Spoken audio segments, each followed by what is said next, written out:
السلام عليكم ورحمة الله وبركاته.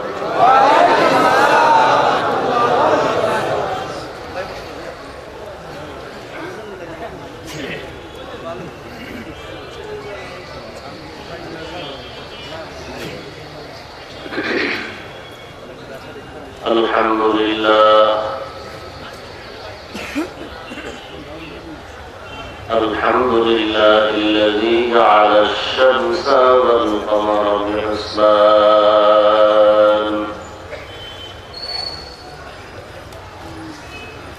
والنجم والشجر يسجدان وفضل زمانا على زمان كما فضل مكانا على مكان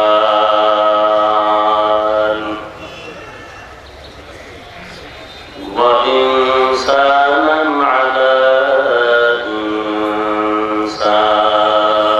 إنسان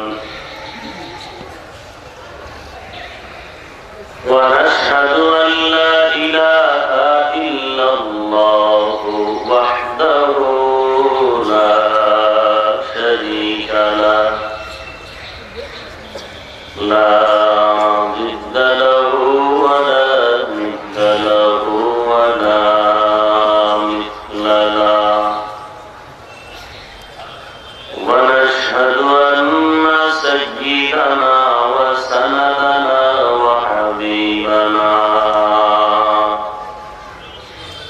وحبيب ربنا وطبيبنا وطبيب قلوبنا ومولانا محمدا عبده ورسوله صلى الله تعالى عليه وعلى آله وأصحابه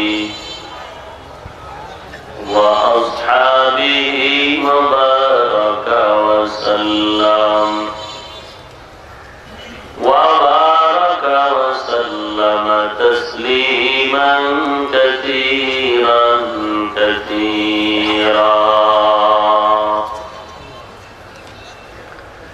الذي أرسله الله تعالى بالحق بشيرا ونذيرا وداعيا إلى الله بإذنه وسراجا منيرا أما بعد فأعوذ بالله من الشيطان الرجيم بسم الله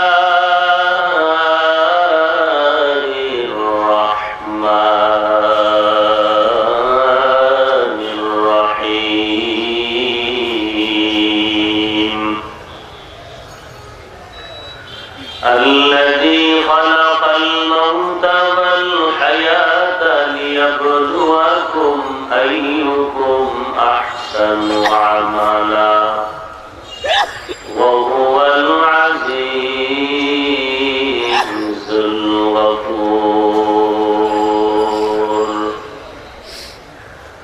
وقال النبي صلى الله عليه وسلم أخلص دينك يكفك العمل القليل أو كما قال النبي عليه الصلاة والسلام.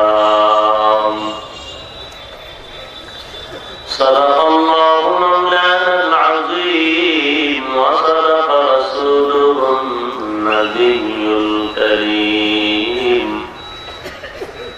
ونحن على ذلك من الشاهدين والشاكرين والذاكرين والحمد لله رب العالمين.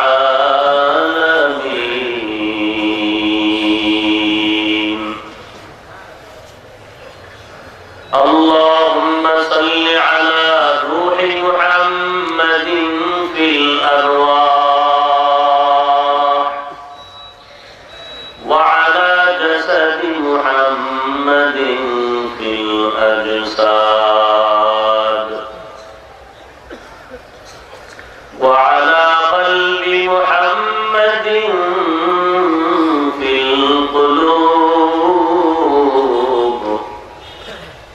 وعلى قبر محمد في القبور. بلغ العلا بكماله كشف الدجى بكماله سنة جميع خصاله صلوا عليه. لا إله إلا الله لا إله إلا الله لا إله إلا الله لا إله إلا الله لا إله إلا الله لا إله إلا الله لا إله إلا الله لا إله إلا الله لا إله إلا الله لا إله إلا الله.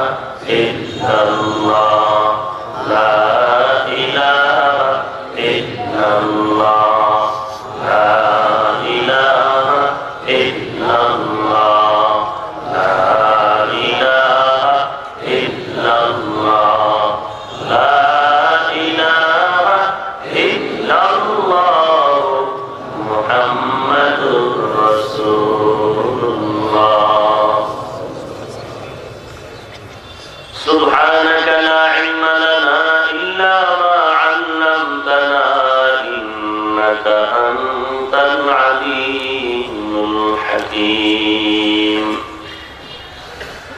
رب اشرح لي صدري ويسر لي أمري واحلل عقدة من لساني يفقهوا قولي. أعمال سے بنتی ہے یہ جنت بھی جہنم، أعمال سے بنتی ہے یہ جنت بھی جہنم، یہ خاک فطرت میں نہ ناری ہے نہ نوری، یہ خاک فطرت میں نہ ناری ہے نہ نوری. اخلاص کی اعمال جنات کی ہمراہ،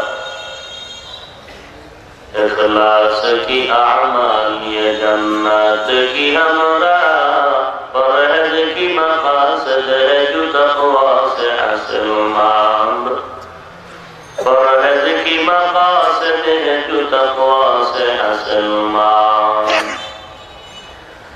बेग़ैर जो अमाल हो इखलास व तक़वा, बेग़ैर जो अमाल हो इखलास व तक़वा, बर्बाद तेरे ज़िंदगी आए रूशे नज़र मांद, बर्बाद तेरे ज़िंदगी आए रूशे नज़र मांद।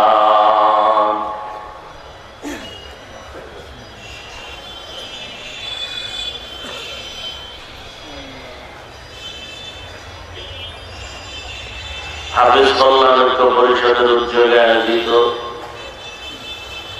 মাদারীপুর পৌর ঈদগাহ ময়দানে দ্বিতীয় বার্ষিক তাফসীর ও কোরআন মাহফিলে আজ 13 মার্চ 2017 উপস্থিত মুহতি মাহফিলে মুহতারাম সম্মানিত সভাপতি, প্রধান অতিথি, বিশেষ অতিথিবৃন্দ, মুআজ্জাজ ও মুকাররম জাতির মাতার মুকুট আরাসাতুল আম্বিয়া হযরত উলামায়ে কেরাম, দূর দূরান্ত থেকে আগত আল্লাহ পাকের আশিকিন, যাকিরিন, শাকিরিন, মুহিব্বিন, মুরব্বিয়ান ইযম, কলিজার টুকরা আমার সমবয়সী যুবক বন্ধুগণ, স্নেহের ছোট ভাই, পর্দার আড়ালে অবস্থানরত শ্রদ্ধেয় সম্মানিত মা ও বোনেরা, দয়াময় আল্লাহ রাব্বুল আলামিনের দরবারে লাখো কোটি শুকর ও সুজুদ যে আল্লাহ রাব্বুল আলামিনের ফিতনার জামানায় কোরআন ও সুন্নাহর ভিত্তিতে সহি তরিকায় কিছু কথা বলার জন্য,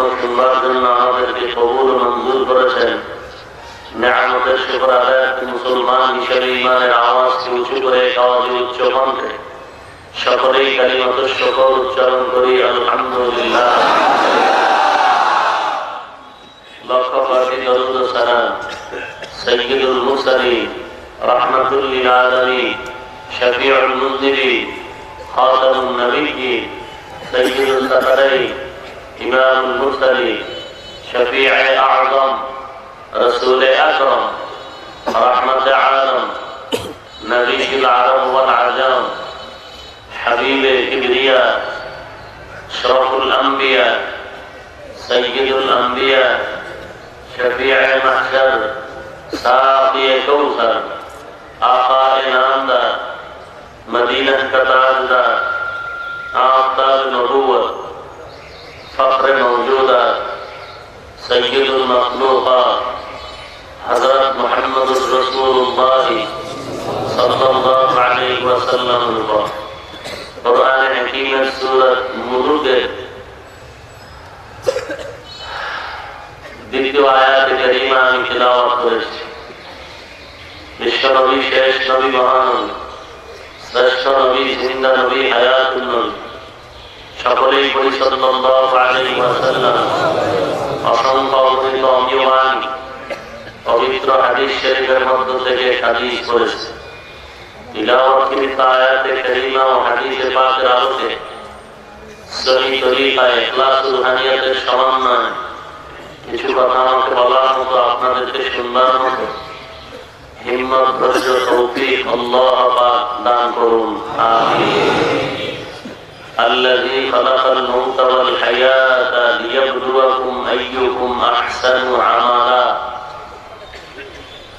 আল্লাহ তাআলা সূরা মুলকের শুরুতেই তার বরকতময় পরিচিতি দান করেছেন, তাবারাকাল্লাযী বিয়াদিহিল মুলক ওয়া হুয়া আলা কুল্লি শাইইন কাদির। সর্বময় ক্ষমতার উৎস আল্লাহ। তিনি কে? আল্লাযী খালাকাল মাউত ওয়াল হায়াত, যিনি সৃষ্টি করেছেন মৃত্যু এবং জীবনকে। লিয়াবলুয়াকুম, নিশ্চিতভাবে তোমাদেরকে পরীক্ষা করবেন। আইয়ুকুম আহসানু আমালা, তোমাদের ভেতরে কে ভালো আমল করে। আহুয়াল আজিজুল গফুর, ওই আল্লাহ অত্যন্ত প্রজ্ঞাময় এবং চূড়ান্ত ক্ষমাশীল। হাদিসে পাকে রাসূলুল্লাহ সাল্লাল্লাহু আলাইহি ওয়াসাল্লাম ইরশাদ করেন, আখলিস দীনাকা ইয়াকফিকাল আমালুল কলিল। তোমার দ্বীন ঈমান নিয়তকে খাঁটি করো, অল্প আমল নাজাতের ওসিলা হয়ে যাবে।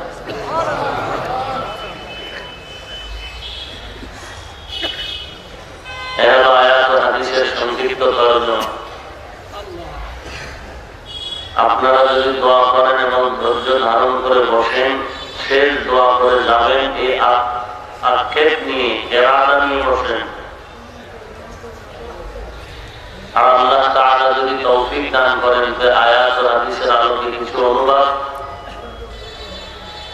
মুফাসসিরিন কিরাম মুহাদ্দিসিন কিরামগণের লিখিত কিছু কথা পুনরাবৃত্তি করে আপনাদের কাছে আমি কিছু কথা বলতে চাচ্ছি, এবং ফাঁকে ফাঁকে দু একটা ইচ্ছা কাহিনীও শোনাবার ইচ্ছা পোষণ করতেছি ইনশাআল্লাহ।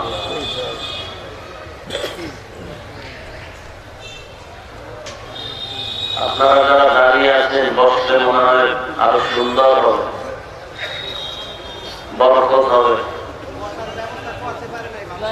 বসার ব্যবস্থা করেন, কর্তৃপক্ষ যারা চেষ্টা করেন, কোনো কথা নাই, ইশারায় করবেন, যা করবেন।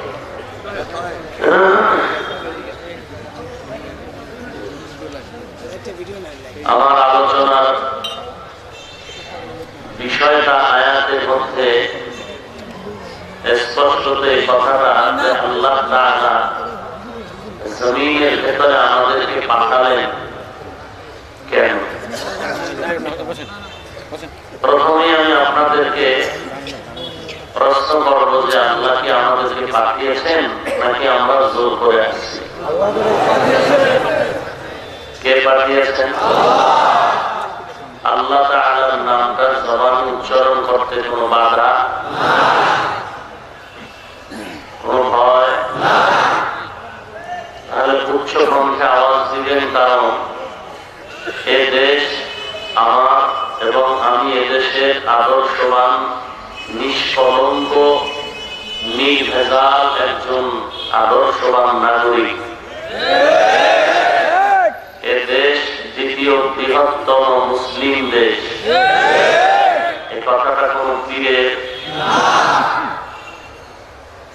স্বাধীনতার স্থপতি মরহুম শেখ মুজিবুর রহমান সাহেব তার জানাময়ী ভাষণেই বলেছেন, পৃথিবীর দ্বিতীয় বৃহত্তম মুসলিম দেশ বাংলাদেশ। অতএব এই বৃহত্তম দ্বিতীয় মুসলিম দেশের আমি মুসলিম আদর্শবান একজন নাগরিক। সংখ্যা গরিষ্ঠতার দিক থেকে দেশ মুসলমানের ব্যানারে অনেক অগ্রগামী। অতএব এই দেশের ভেতরে মুসলিম অধ্যুষিত এলাকায় মাস্তানি শুধু মুসলমানেরাই করবে, অন্য কাউকে করার কোন সুযোগই দেয়া যাবে না। এবং সকলের উঁচু আওয়াজ হবে আমাদের, আমাদের আওয়াজের উপরে ভিন্ন কারো আওয়াজ হতে দেয়া যাবে না। আমার কথা স্পষ্ট বুঝার চেষ্টা করবেন। আমি এই কথা দিয়ে এটা বলছি না যে এদেশে মুসলিম ছাড়া অন্যরা থাকবে না।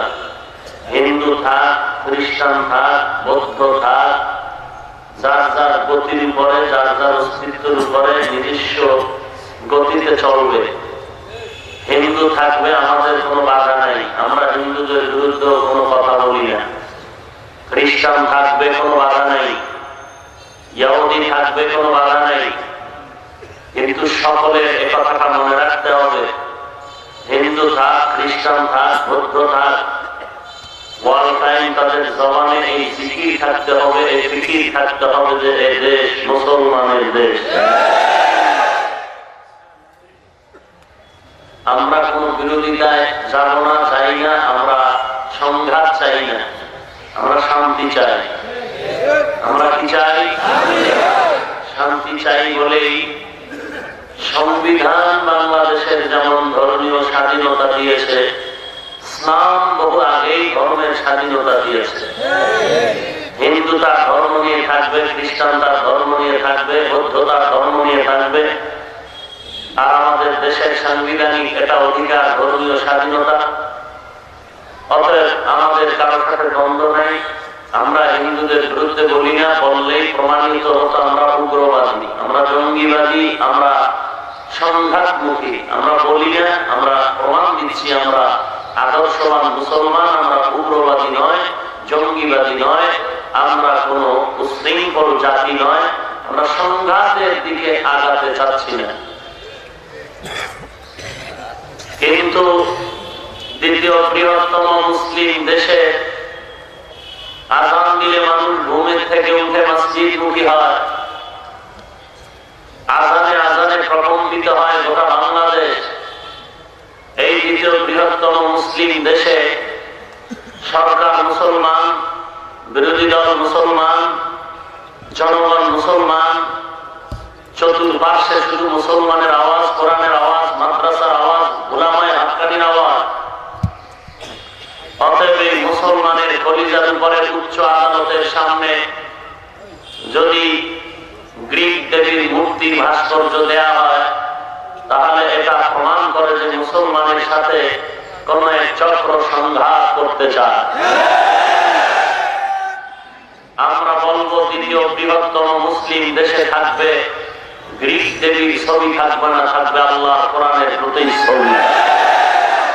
কোন ঝগড়া নাই, কোন কিলাকিলি নাই। আমরা বলি নাই, আমরা হিন্দুদের বিরুদ্ধে বলি নাই, আমরা মুসলমানের অধিকার আদায়ের পক্ষে শালীন ভাষায় কথাগুলো বললাম।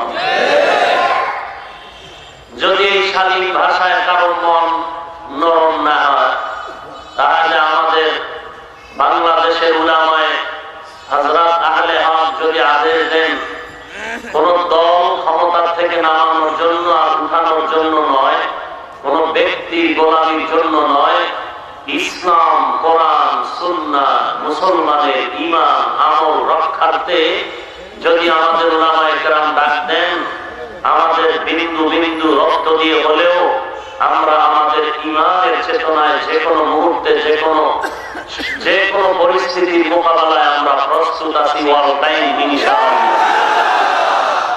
কোন দল নামানোর জন্য, কাউকে চেয়ারে বসাবার জন্য, কোন ব্যক্তির পূজা করার জন্য, একমাত্র ঈমান বাঁচাবার জন্য, একমাত্র ঈমান বাঁচাবার জন্য। আমরা সংঘাত চাই না, আমরা শান্তি চাই। যে কারণে আমরা গালি দেই না। ইসলাম ও সন্ত্রাস পছন্দ করে না, যে কারণে নবীজি সাল্লাল্লাহু আলাইহি ওয়াসাল্লাম মক্কার জীবনে আকাশ সমপরিমাণ অস্ত্রের বোঝা নিয়ে রক্তাক্ত হলেন।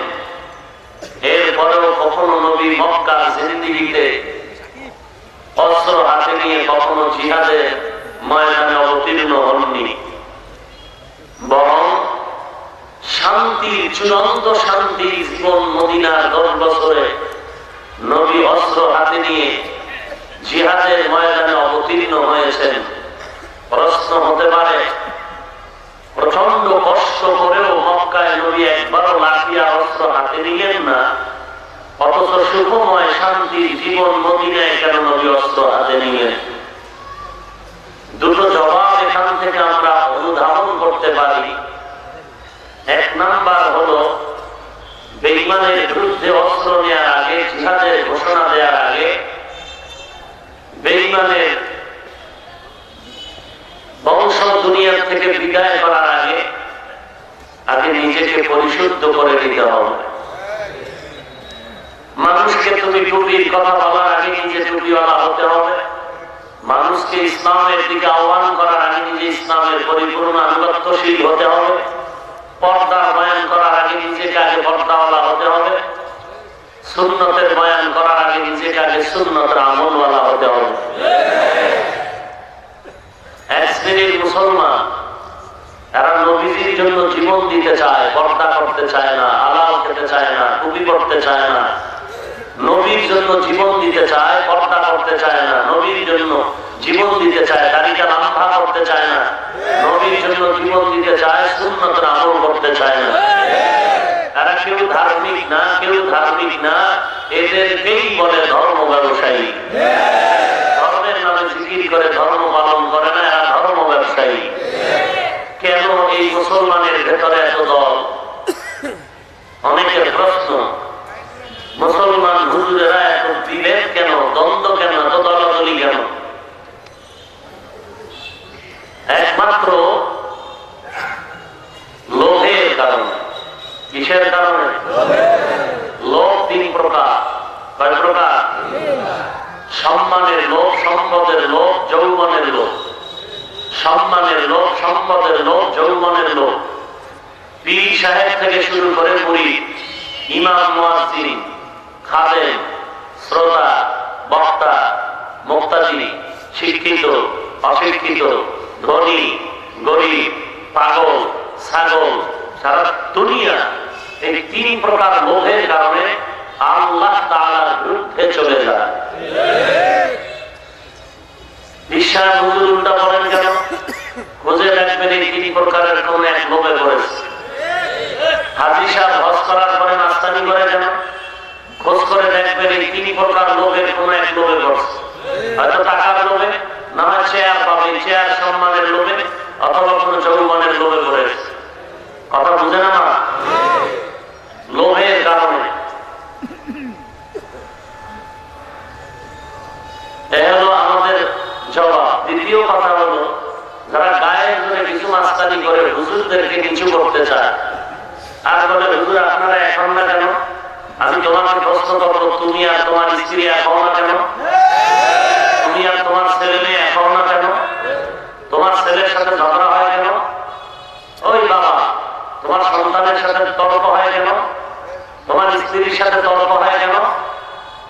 মাঝে মধ্যে ঘর বন্ধ, তালা বন্ধ, খানা বন্ধ, পাকশাক বন্ধ, এমন ঘটনা হয় তালাক পর্যন্ত হয়ে যায়। সন্তান বাবার থেকে বহু দূরে সরে গেল, 5 সন্তান 5 দিকে দৌড়াচ্ছে কেন? তুমি আব্বা হয়া তোমার সন্তানগুলোকে তোমার আঁচল তলে রাখতে পারো না। তুমি স্বামীর চেয়ারে বসে স্ত্রীকে সান্ত্বনার মেজাজ দিয়ে তুমি তোমার পক্ষে রাখতে পারো না। তোমার পদে পদে অনৈক্য, তর্ক, বিতর্ক এক হতে পারো না।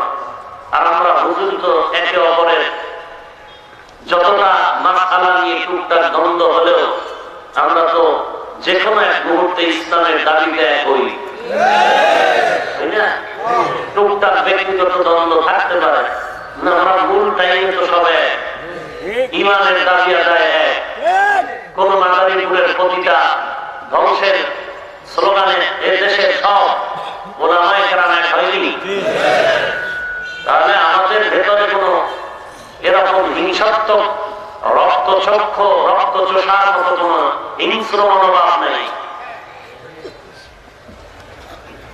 আল্লাহ আমাদের বুঝার তৌফিক দান করুন। তাহলে আমাদের এই দেশে আওয়াজ কম হবে না বেশি? আওয়াজ কম হয় 2 দলের। কয় দলের?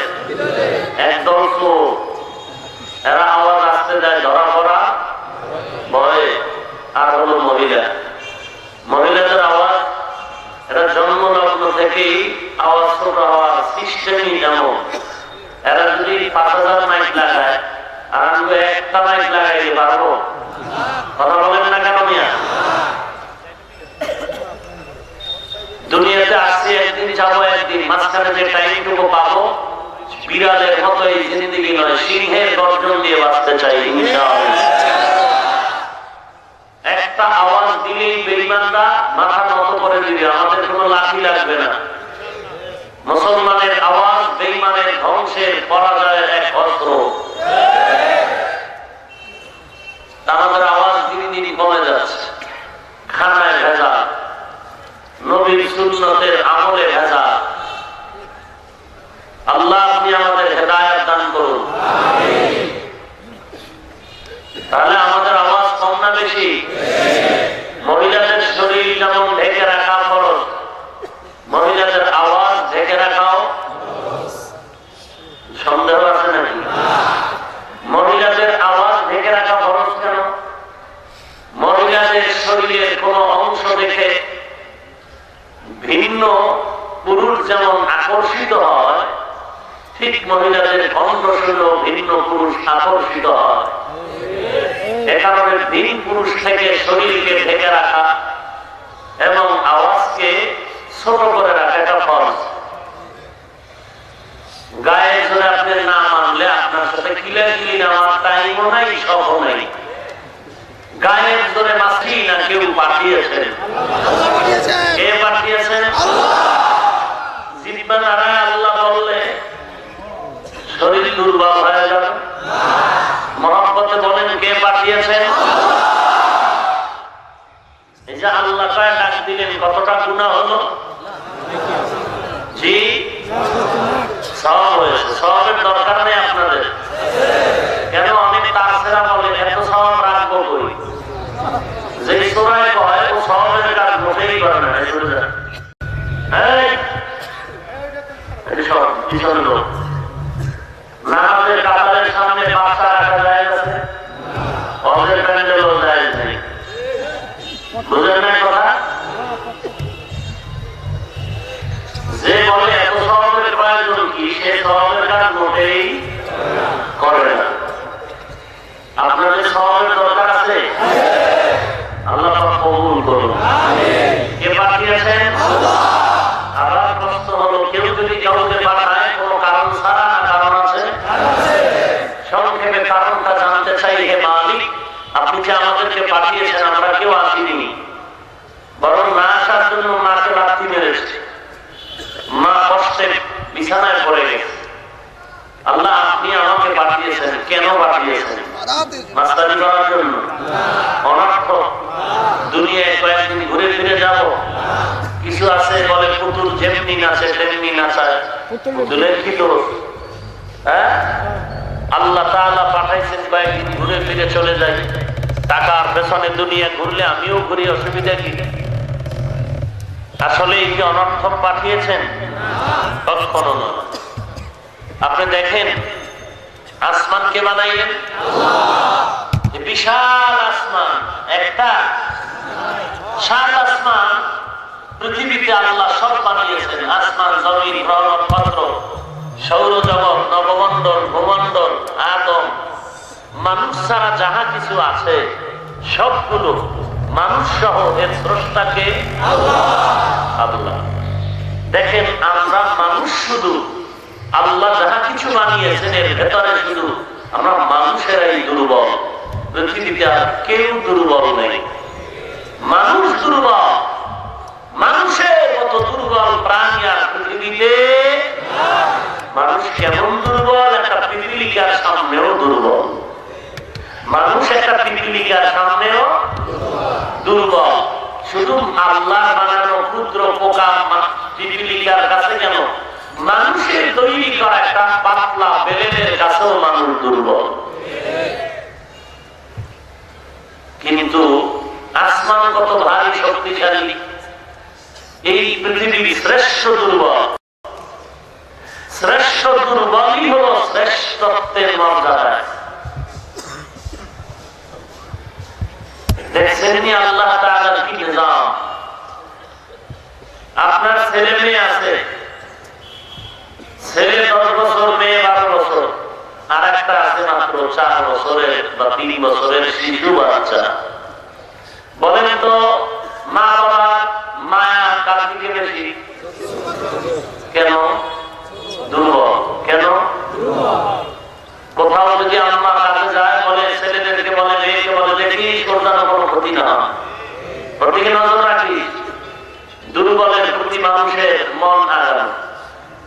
মানুষ হল পৃথিবীর শ্রেষ্ঠ দুর্বল, এজন্য মানুষ হল শ্রেষ্ঠ জাতি।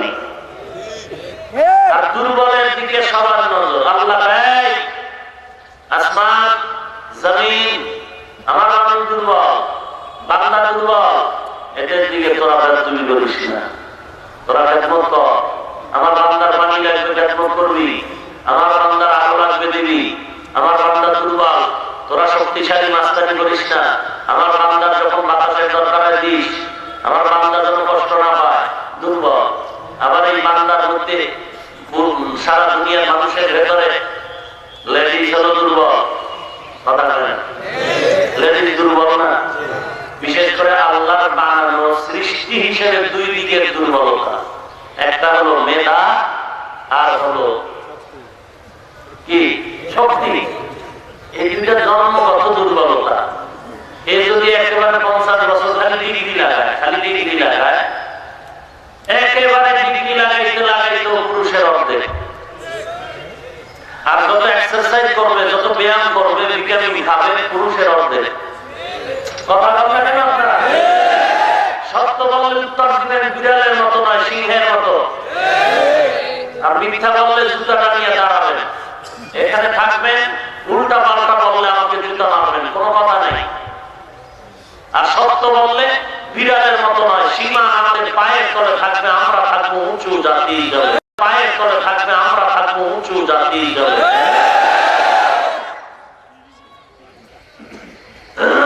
মুসলমানের ভেতরে যারা কোরআন সিনাই নিবে, এরা হলো আরো দামি। কথা বলেন না কেন? কি ভয় পান আপনারা? হাত একটা কম নাকি আপনাদের? খানা এক বেলা কম খান? আপনারাও 3 বেলা খান, বেঈমানেরাও 3 বেলা খায়, আমরাও 3 বেলা খাই। বেঈমানের হাত 2টা, আমাদেরও হাত 2টা। ওরাও ঘুমায়, আমরাও ঘুমাই। ওরাও বিয়ে শাদী করে, আমরাও করি। তবে শক্তি ওদের থেকে অনেক গুণ বেশি আমাদের। আলহামদুলিল্লাহ। ভয় কেন নিয়ে? ওরা অস্ত্র নিয়ে আসবে, আমরা বাঁশের লাঠি নিয়ে যাবো, ওরা সব পালায় যাবে। কিসের ভয় করে?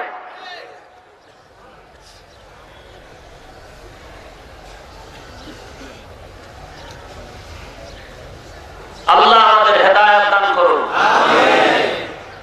কথা মনে হয় সব ইসলাম কয় তো কয় না, ভয় আছে কিনা জানি না। আল্লাহ আমাদের হেদায়েত দান করুন।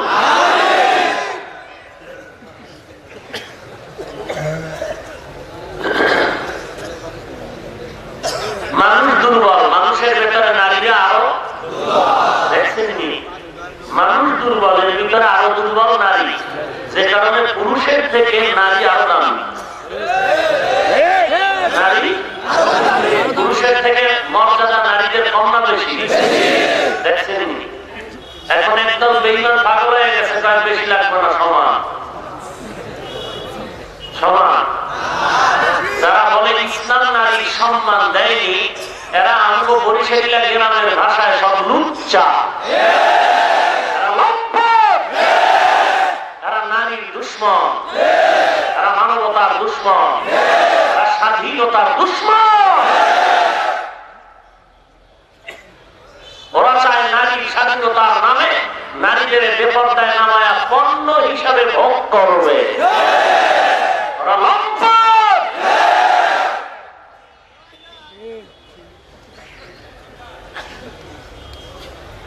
এখন আমি 1 লক্ষ টাকার চেক লিখে দিব, যদি কেউ প্রমাণ করতে পারে নারী সম্মান ইসলাম কমিয়ে দিয়েছে, অন্যরা বাড়িয়ে দিয়েছে, একটা প্রমাণ। কোন মায়ের সন্তান আজ পর্যন্ত জন্ম নেই, কিয়ামতের আগের দিন পর্যন্ত জন্ম হবে না, যে প্রমাণ দিতে পারবে। আল্লাহ আমাদের হেদায়েত দান করুন। বারবার হেদায়েতের দোয়া করি। হেদায়েত বড় কঠিন সম্পদ, বড় কঠিন। কত বড় বড় বুজুর্গ হেদায়েত থেকে লাঞ্ছিত হয়। আমি আপনাদেরকে একটা ঘটনা শুনেছি মনে হয়, তারপর আগামী দিকে বলছি। 40,000 মুরিদের পীর, 30,000 হাদিসের মুখস্থ হাফেজ, 30,000 হাদিসের হাফেজ। সারা দুনিয়া খুঁজে 2-3 হাজার হাদিস মুখস্থ একজন পাবেন? তাহলে হাদিসের হুদা মাস্তানি, বাংলা হাদিস করে আহলে হাদিস। পৃথিবীর কোথাও আহলে কোরআন নামের এই জাতি সঠিকভাবে হাকিকতে কোথাও নেই। পৃথিবীতে কোথাও আসল আহলে হাদিস নেই। পৃথিবীতে যা আছে সব চাপাবাজ। একমাত্র মানুষ মুসলমান নবীর উম্মত হাকিকতে যদি দাবি করতে চায়, আহলে হাদিস নয়, আহলে কোরআন নয়, হবে আহলে সুন্নাত ওয়াল জামাত। ওই শুরুতেই বলছি, গায়ের জোরে সব করা যায়। ইসলাম পালন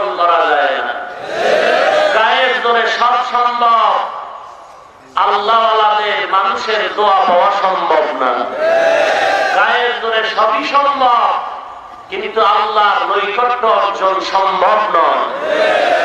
গায়ের জোরকে বিলীন করে দিয়ে যদি কিছু করা যায় তো পাওয়া যায়। তাহলে আল্লাহ তাআলার সৃষ্টিকুলের ভেতরে মানুষ দুর্বল, মানুষ শ্রেষ্ঠ। মানুষের ভেতরে নারী দুর্বল, পুরুষের থেকে নারী দামি। আল্লাহ আপনি আমাদের বুঝার তৌফিক দান করুন।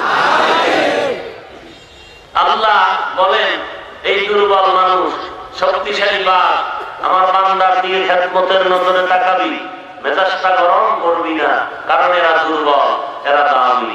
দুর্বল হিসাবে কি দামি। এই আসমান জমিন সবকিছু আমাদের গোলাম বানায় দিলেন এমনি এমনি। আল্লাহ কয় বিশাল আসমান তোমার গোলাম, জমিন তোমার গোলাম।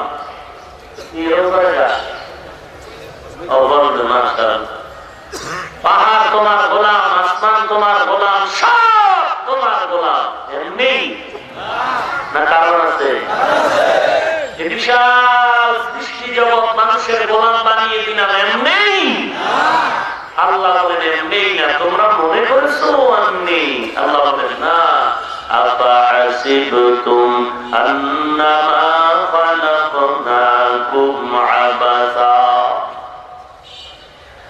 আফাহাসিবতুম আন্নামা খালাকনাকুম আবাসা ওয়া আন্নাকুম ইলাইনা ওয়া আন্নাকুম ইলাইনা লা তুরজাউন।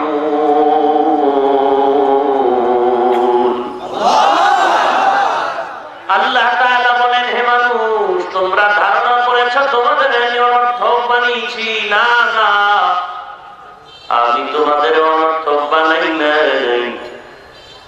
এবং আমার কাছে ধারণা করেছো আর আসতে হবে না। না, আকাশে পানে বানু যখন ছোট ছোট বাচ্চারা ঘুরি উড়ায়, সুতার গোড়া তার হাতের মুঠোয় থাকে, যতই নাড়া আসবি না। আল্লাহ বলেন, না রে গোলাম না, আমি আল্লাহর কাছে একদিন তোমাকে আসতেই হবে, জীবনের কাজের হিসাব দিতেই হবে। আমি তোমাকে অনর্থক বানাই নাই। আমি কেন বানিয়েছি তার একমাত্র কারণ হলো ওয়ামা খালাকতুল জিন্না ওয়াল ইনসা ইল্লা লিয়াবুদুন।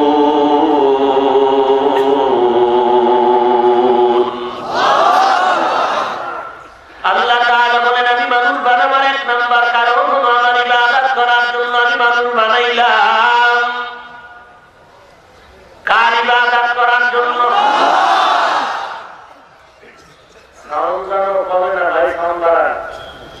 আপনার মাইকগুলো থেকে ভালো হয়নি, সব দিয়েছেন আপনি বেশি দিলি, সমস্যা। ভলিউম দিলেন, এখন আওয়াজ দিলেন, ভলিউম দেন।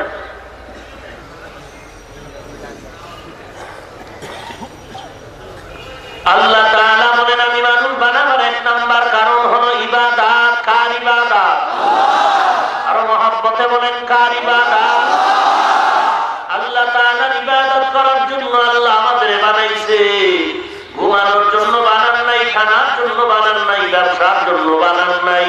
ওরে নবীর উম্মত, আল্লাহ বলেন আমি ইবাদতের জন্য বানাইলাম।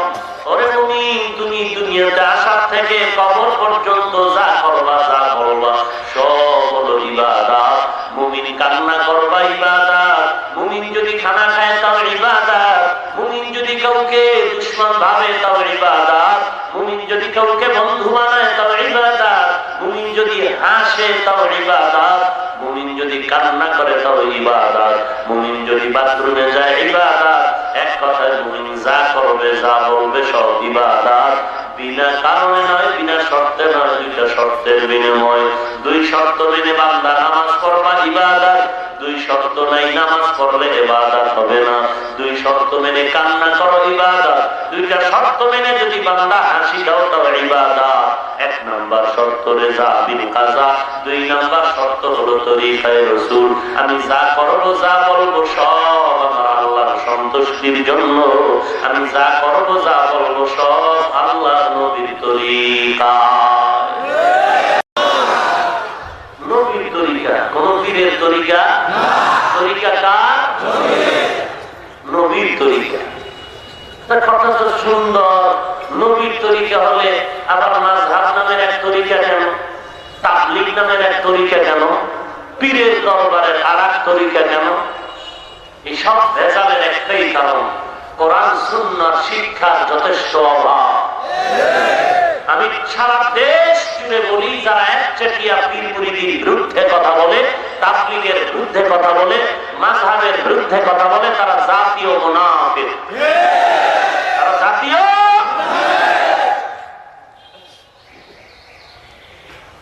তরিকা নবীজি, সেখানে পীরের তরিকা কেন, মাযহাবের তরিকা কেন, কেন দাওয়াতের তরিকা? সবগুলোর বিশ্লেষণ করলে তুমি খুঁজে পাইবা সবগুলোর ফাউন্ডার আমার নবী, সবগুলোর ফাউন্ডার আমার নবী। ভাই, নবী কি হানাফি ছিল না শাফি ছিল? নবী কি মালিকি ছিল? কেমন তাছাড়া প্রশ্ন জানে? এক সন্তান বিয়া করে বাবারে জানায় নেই, বাবায় জন্ম তুই বিয়া করলি আমার জানাইলি না কেন? সন্তান কাজ তোমার বিয়া আমার জানাইছো। এটা যেমন তাছাড়া মার্কা প্রশ্ন, ওই লোকের প্রশ্নটাও তেমন, যে বলে নবী হানাফি না হাম্বলি না মালিকি। নবী মালিকি হবেন কেন? নবী আবু হানিফার অনুসরণ করবেন কেন? নবী তো নিজেই একজন ইমামুল মুরসালিন। নবী তো ইমামুল মুরসালিন।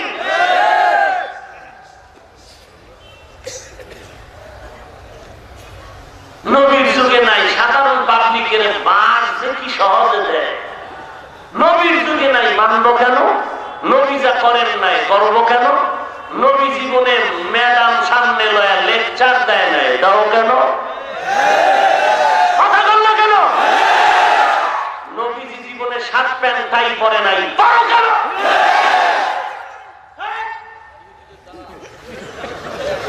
আল্লাহ হেদায়েত দান করুন। আরো জোরে বলেন। কোরআন হাদিস থাকতে আবার পীর মানবো কেন? কোরআন হাদিস থাকতে আবার মাযহাব মানবো কেন? কোরআন হাদিস থাকতে আবার তাবলীগ করবো কেন? চমৎকার প্রশ্ন, চমৎকার প্রশ্ন। কালিমাতু হাক্কিন উরিদা বিহাল বাতিল। কথা ভালো, মতলব খারাপ। কোরআন হাদিস থাকতে মাযহাব মানবো কেন? কোরআন হাদিস থাকতে তাবলীগ করবো কেন? কোরআন হাদিস থাকতে পীর ধরবো কেন? কোরআন হাদিস থাকতে জাকির নায়েকের লেকচার শুনবো কেন? কোরআন হাদিস থাকতে মতিউর রহমান জালমাদানি করবো কেন? ও নিজের বেলায় টাইন্যা দরিস, পরের বেলায় টাইন্যা মরিস। চোর, ইমাম চোর, জাতীয় মুনাফিক।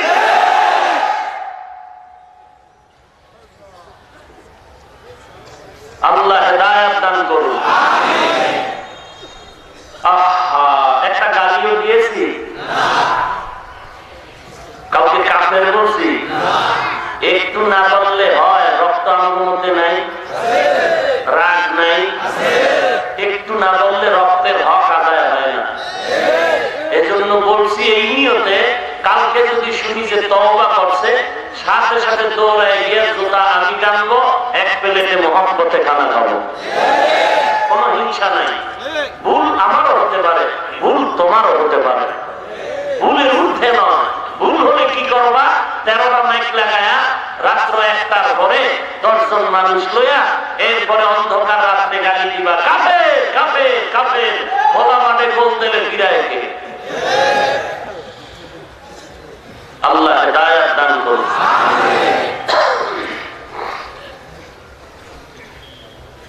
আপনারা অনেক আরামে আছেন, টেনশন মুক্ত, অথচ জাহান্নামে আপনাদের পাঠায় দিছে, আপনাদের খবর নেই।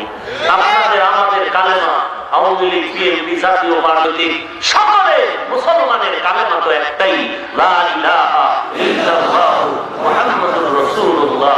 আজকে সেই কালেমাকে বলা হচ্ছে কুফরি কালিমা। নাউযুবিল্লাহ বলেন।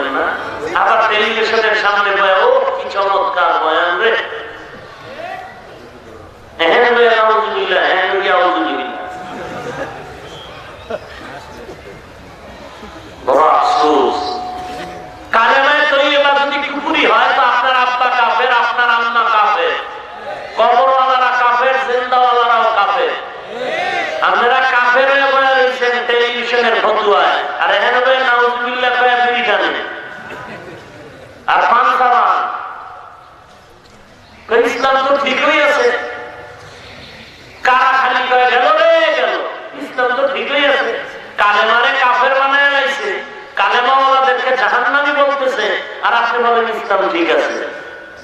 স্লোগান দেওয়া হচ্ছে আল্লাহর নামের সাথে মুহাম্মদ নাম রাখা যাবে না, কাটো। খালি নাউজুবিল্লাহ বললেন, আর কি করলেন? বলা হচ্ছে কোরআন শরীফের অর্থ না জেনে পড়ে লাভ নাই। আমরা হুজুরেরা তো একলাই আছি, যারা হুজুর না আপনাদের থেকে একটু নিরপেক্ষ দৃষ্টিকোণ থেকে কথাগুলো শুনেন। আমি যদি ভুল বলি আমাকে ধরায় দেন, আমি এখন তওবা করব, পরে যদি ধরায় দেন আমি পরেও তওবা করব, কিন্তু পেছনে গিয়ে আমার বদনাম বলে আপনার আব্বা ভালো, মা ভালো, রক্ত ভালো, পেছনে দোষ বলে আপনার রক্তটা মুনাফিকের রক্তে প্রবাহিত করবেন না, অনুরোধ। টেলিভিশন থেকে ফতোয়া দেয়া হচ্ছে কোরআন শরীফের অর্থ না জেনে পড়ে লাভ নেই। সংক্ষেপে আপনাদেরকে বলছি, আপনাদের মাদারিস মসজিদগুলোতে রমাদানে খতমে তারাবি হয়, কোরআন খতম হয়, হাফেজ সাহেব কোরআন পড়েন, মুক্তাদি আমরা শুনি, হাফেজ সাহেব অর্থ জানে না, আমরা মুক্তাদিরাও জানি না। এই চালাক বাঙালি জবাব দাও, এই খতমের সওয়াব হবে নি? কেন ফতোয়া না দেওয়া হয়েছে অর্থ না জেনে পড়লে লাভ নাই, শুনলে তো মোটেই লাভ নাই? এখন আপনাদের সিদ্ধান্ত নিতে হবে। আগামী তার ওই টেলিভিশনের ফতোয়া যদি আপনারা সমর্থন করেন, তাহলে আগামী রমাদান থেকে খতমে তারাবি বন্ধ ঘোষণা করে দেন, সূরা তারাবি হবে, খতম হবে না। আর যদি বলেন কলিজার ভেতরে এমন কোন সিদ্ধান্ত নেওয়া যাবে না, রক্তের বিনিময়ে হলেও খতমে তারাবি আমরা ঠিক রাখবো, তাহলে আপনারা পাশের লাঠি নিয়ে প্রতিবাদ জানাতে হবে। এই প্রতারক যারা ফতোয়া দিয়ে গোটা দেশকে আগাজল করে মাস স্বীকার করতে চায়, মুসলমানের ঐক্যের মস্তককে ভেঙে দিতে চায়, এদেরকে চিহ্নিত করে প্রতিবাদ জানাতে হবে। কারণ নাম বলছি, কথা বলেন, আল্লাহ বুঝার তৌফিক দান করুন। গালি দিচ্ছি না, আমরা শালীন ভাষায় আগাবার চেষ্টা করি। খতমে তারাবি হবে না যদি ফতোয়া মানেন, আর যদি খতমে তারাবি পড়েন ফতোয়া চলবে না। দুদিকের একদিকে আপনার সিদ্ধান্ত নিতে হবে। আল্লাহ আমাদের হেদায়েত দান করুন। রাগ আসতেছে আপনাদের অন্তরে? আল্লাহ আমাদেরকে কেন দুনিয়াতে পাঠালেন তার প্রথম জবাব ইবাদত। কার ইবাদত?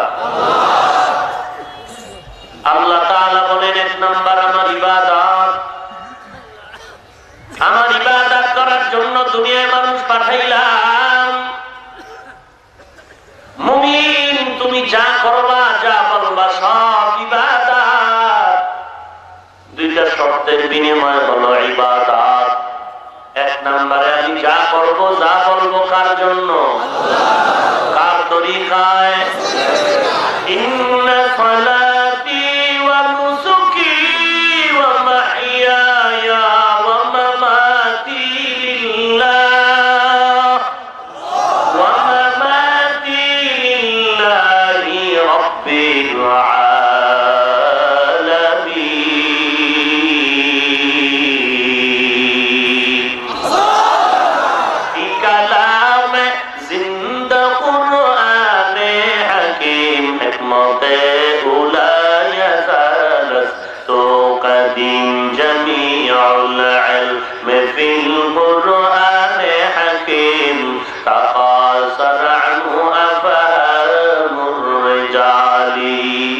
আল্লাহ তাআলা বলেন, বান্দা তোমার ইবাদত এমন হতে হবে, আমার জীবন, আমার মরণ, আমার কুরবানি, আমার নামাজ, আমার বেঁচে থাকা, মরে যাওয়া কার জন্য?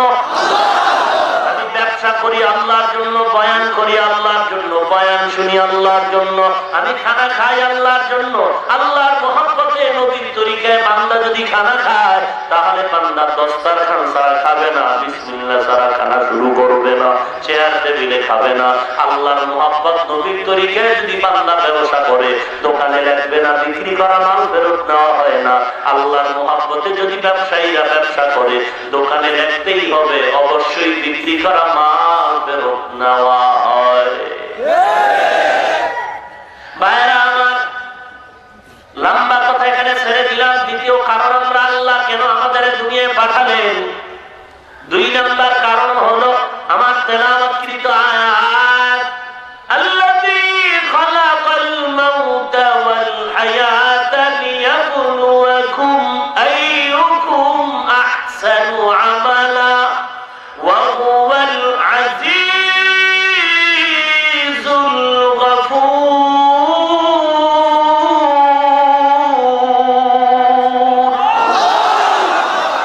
আল্লাহ তাআলা বলেন আমি কেন বানাইলাম? 2 নাম্বার কারণ হলো আমলের পরীক্ষা দেওয়ার জন্য। কিসের জন্য? পরীক্ষা দেওয়ার জন্য পাঠাইলেন। কিসের পরীক্ষা? বলে আমলের পরীক্ষা। আমি আল্লাহ দেখতে চাই আইয়ুকুম আহসানু আমালা, কারা ভালো আমল করে, কারা ভালো আমল করে।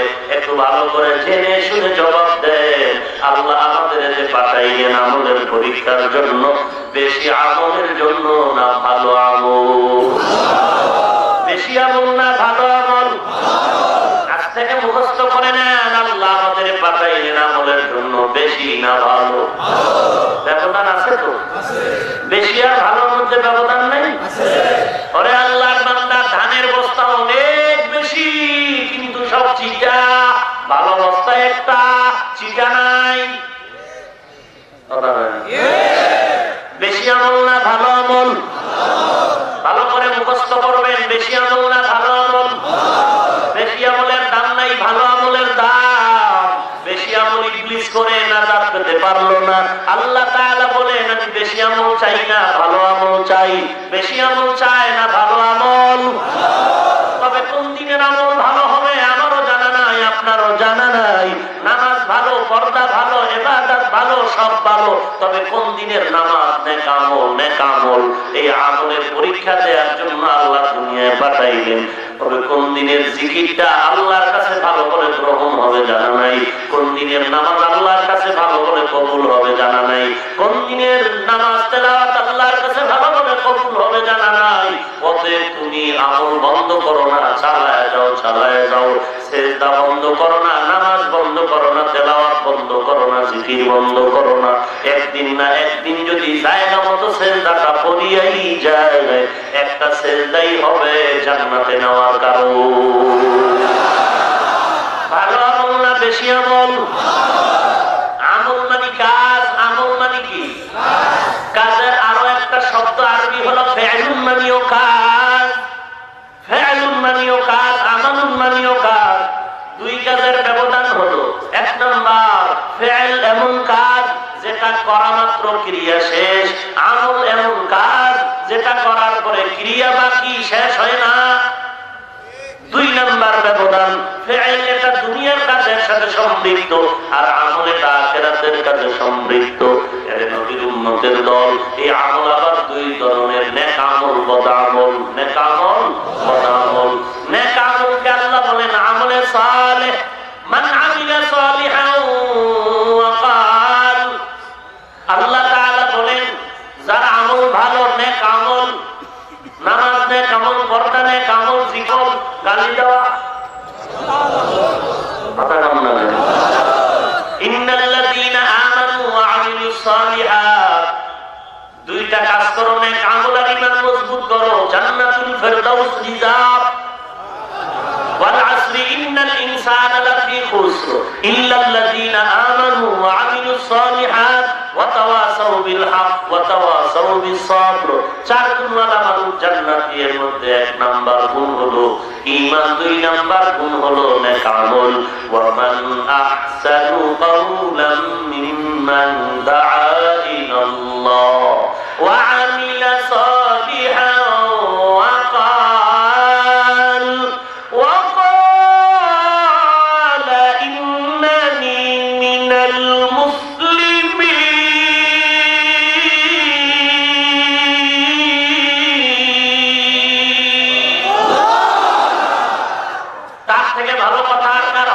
মানুষকে দলের দিকে ডাকে, দরবারে ডাকে, নিজের দিকে ডাকে, কার দিকে ডাকে? এবং বান্দা দাবি করে আমি বড় মুহাদ্দিস, বড় মুফতি, বড় প্রিন্সিপাল, বড় পীর, বড় কুতুবে জামান। না না, কোন টাইটেলের কাজ হবে না। বান্দা একটাই পরিচয় দিয়া দাবি করবে আমি পীর না, বুজুর্গ না, বড় না, ছোট না, সাদা না, কালো না, শিক্ষিত গরিব না, আমি কিছুই না, আল্লাহর আদালতে আমার পরিচয় হলো আমি একজন মুসলমান। মুসলমানি বুয়াদ বরদান নেহাদান নামে খোদ বদসতে জদাদান গর্ব সুরত আদমি ইনসাবুদে আহমদ বু জাহলো হামে কসাবুদে আদমিরা আদমিয়ত লাজিম সউদেরা গর পুনা বশদ নিজামাত। ভালো আমল না বেশি আমল? আমল দুই প্রকার, নেক আমল আর বদ আমল। নেক আমলকে আমরা বিভিন্ন নামে বলি, ফরজ, ওয়াজিব, সুন্নাত, মুস্তাহাব, সুন্নতে মুআক্কাদা, মুসলমান। আর বদ আমলকে বলি হারাম, মাকরুহ, তাহরীম, তানজিহ, শিরক, বিদআত, গুনাহে সাগীরা, কবীরা। বদ আমল আর নেক আমল, নেক আমল আর বদ আমল। আবার এই বদ আমল দুই ভাগে ভাগ করা হয়েছে। বদ আমল আবার কয় ভাগ? এক ধরনের বদ আমল মানে খারাপ আমল। খারাপ আমল দুই ভাগে ভাগ করা। কিছু খারাপ আমল আছে ফাহশা, কিছু খারাপ আমল আছে মুনকার। ইন্নাস সালাতা তানহা আনিল ফাহশাই ওয়াল মুনকার ওয়া লাযিকরুল্লাহি আকবার। ইন্নাল্লাহা ইয়া'মুরু বিল আদলি ওয়াল ইহসান ওয়া ইতা'i যিল কুরবা ওয়া ইয়ানহা আনিল ফাহশাই ওয়াল মুনকার। আছে না নাই? ইন্নাস সালাতা তানহা আনিল ফাহশা ওয়াল মুনকার। নিশ্চিত আল্লাহর ওয়াদা, নামাজ বান্দাকে ফাহশা এবং মুনকার দুটো ধরনের খারাপ প্রকৃত কাজ থেকে ফিরায় রাখবে।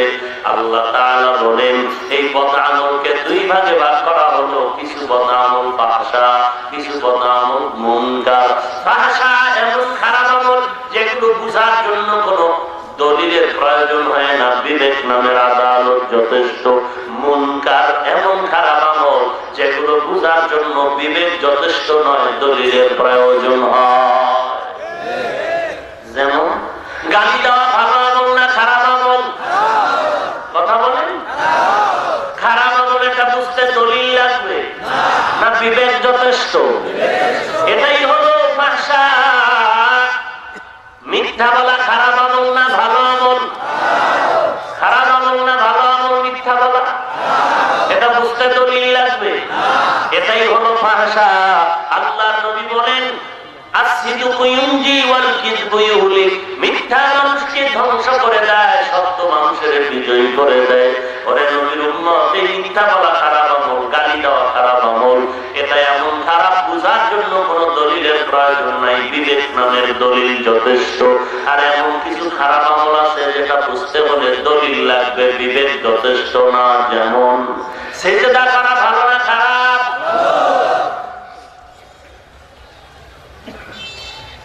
সিজদা করা ভালো না খারাপ? পীরের পায়ে যদি লাগায় দেয়, মাজারে যদি লাগায় দেয়, যারা দেয় তারা তো হারাম মনে করে দেয় না, তারা তো বরকত। অল্প আমল না জাতের জন্য ওসিলা হবে যদি আমলটা বেশি হয় নাকি ভালো হয়? ভালো আমলের এত দাম, এত দাম। আজকে বেশি আমল করলাম কিন্তু ভালো আমলের খবর নাই। হজ করলাম, জিকির করি, যাকাত দেই, বর্দা করি, কিন্তু ভালোভাবে করি না। আল্লাহ বলেন আমি বেশি আমলের জন্য পাঠাই নাই, আমি ভালো আমল করার জন্য পাঠাই না। এবার ভালো করে বুঝে নেন ভালো আমল কাকে বলে। কষ্ট হয় না? আর একটু আগাবো। শীতের কুঠা বসার ব্যায়ামটাকে বন্ধ হয় হলো না কারণ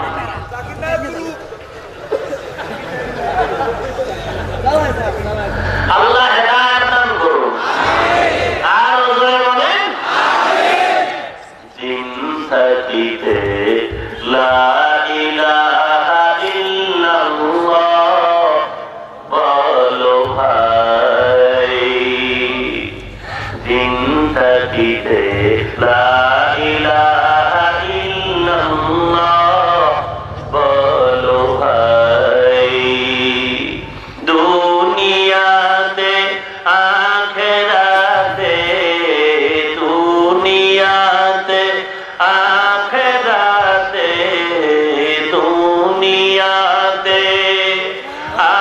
আখেরাতে চাও যদি ভালাই, দিন থাকিতে লা ইলাহা ইল্লাল্লাহ বলো ভাই, দিন থাকিতে লা ইলাহা ইল্লাল্লাহ বলো ভাই, বলো লা ইলাহা ইল্লাল্লাহ, লা ইলাহা ইল্লাল্লাহ, লা ইলাহা ইল্লাল্লাহ। খারাপ লাগে আপনাদের? হায়াত মওত রিজিক দৌলত যার হাতে মান,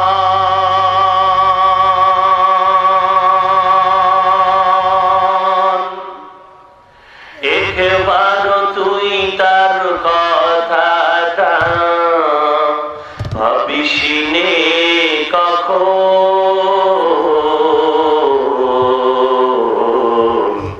ভাবিস নে কখন।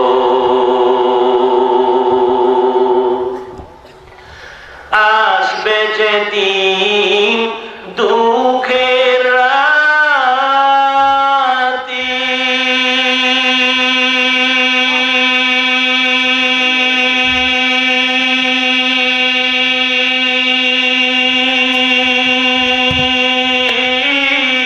ওই নাম হবে সঙ্গের সাথী। আসবে যেদিন,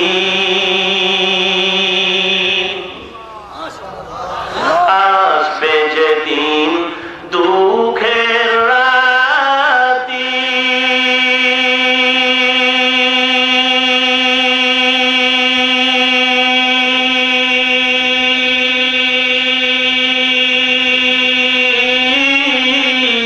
ওদিন হবে সঙ্গের সাথী।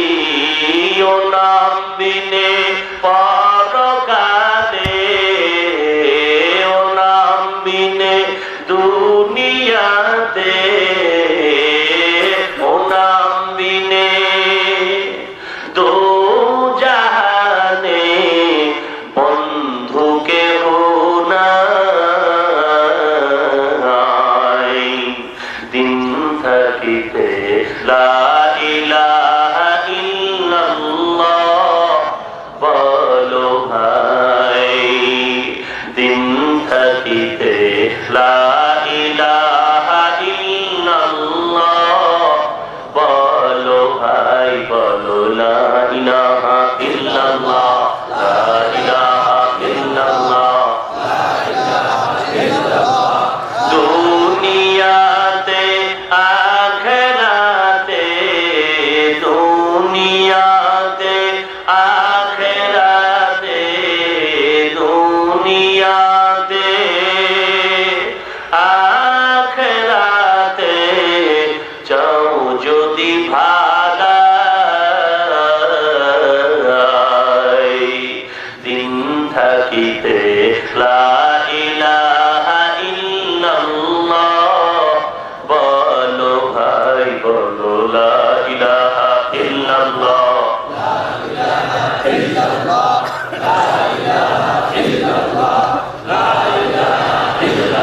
ভাইরা আমার, ভালো আমল না বেশি আমল?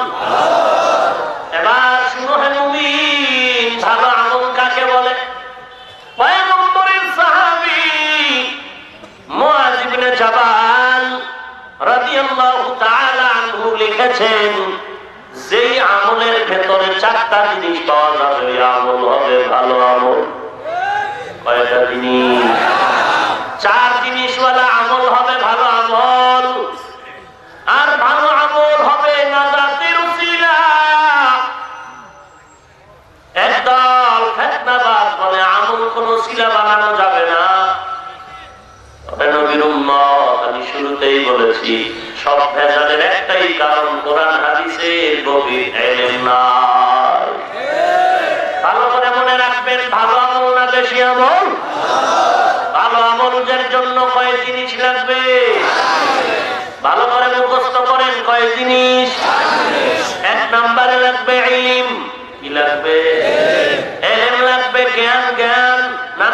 যেমন ফরজ, তার জ্ঞান অর্জন করাও ফরজ।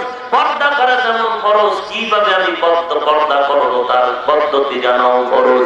আমি যাকাত দেওয়া যেমন ফরজ, যাকাতের ইলম অর্জন করাও ফরজ। তাহলে ভালো আমলের জন্য কয়টা জিনিস লাগবে? চারটা জিনিস। এক নম্বরে লাগবে ইলম। কি লাগবে? ভালো করে মনে রাখবেন, এই ইলম আসবে দুই রাস্তায়। কয় রাস্তা? ইলম আসা, ইলম অর্জন করার পথ কয়টা? এক নম্বরে রিজালুল্লাহ, দুই নম্বরে কিতাবুল্লাহ। এক নম্বরে রিজালুল্লাহ, দুই নম্বরে কিতাবুল্লাহ। রিজালুল্লাহ মানে আল্লাহ তাআলার সিলেকশন করা প্রতিনিধি, আল্লাহ তাআলার সিলেকশন করা খলিফা। তারা চার দল। কাগজ খুঁজে পায় না।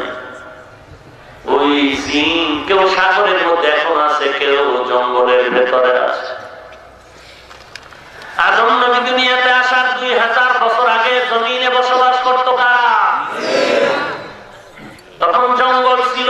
শুধু জিন কেন, এই জমিনের জিনের আগেও আরো প্রাণী ছিল। ভাইরা আমার, এই জমিনের মধ্যে আল্লাহ জঙ্গল বানিয়েছেন। আদম নবীর খবর পেয়ে হরিণরা চলে আসলো। পয়গম্বর আদম জান্নাতি পাতার অংশ ছিঁড়ে ছিঁড়ে হরিণীদের মুখের ভেতরে দিয়ে দিল। জানতো এরা গাছের পাতা খায়।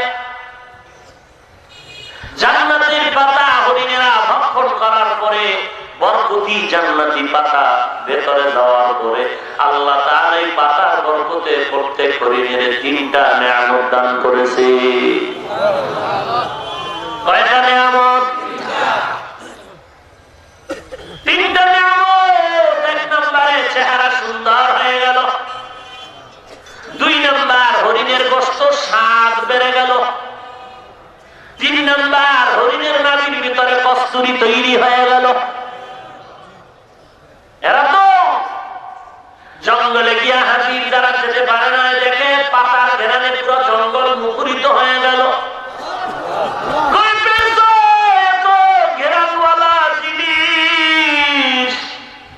ওরা বলে আদম নবীর হাতিয়া পেলাম পাতা। তাই নাকি? বলে হ্যাঁ। বলে আমরাও চাই। দ্বিতীয় হরিণী দলেরাও পাতা আনার জন্য দৌড়ায়। দ্বিতীয় দল হরিণীরা নবীর হাত থেকে পাতা নিয়ে আসলো, কোন ঘ্রাণ পেল না। মাথা গরম হয়ে গেল, কি ব্যাপার?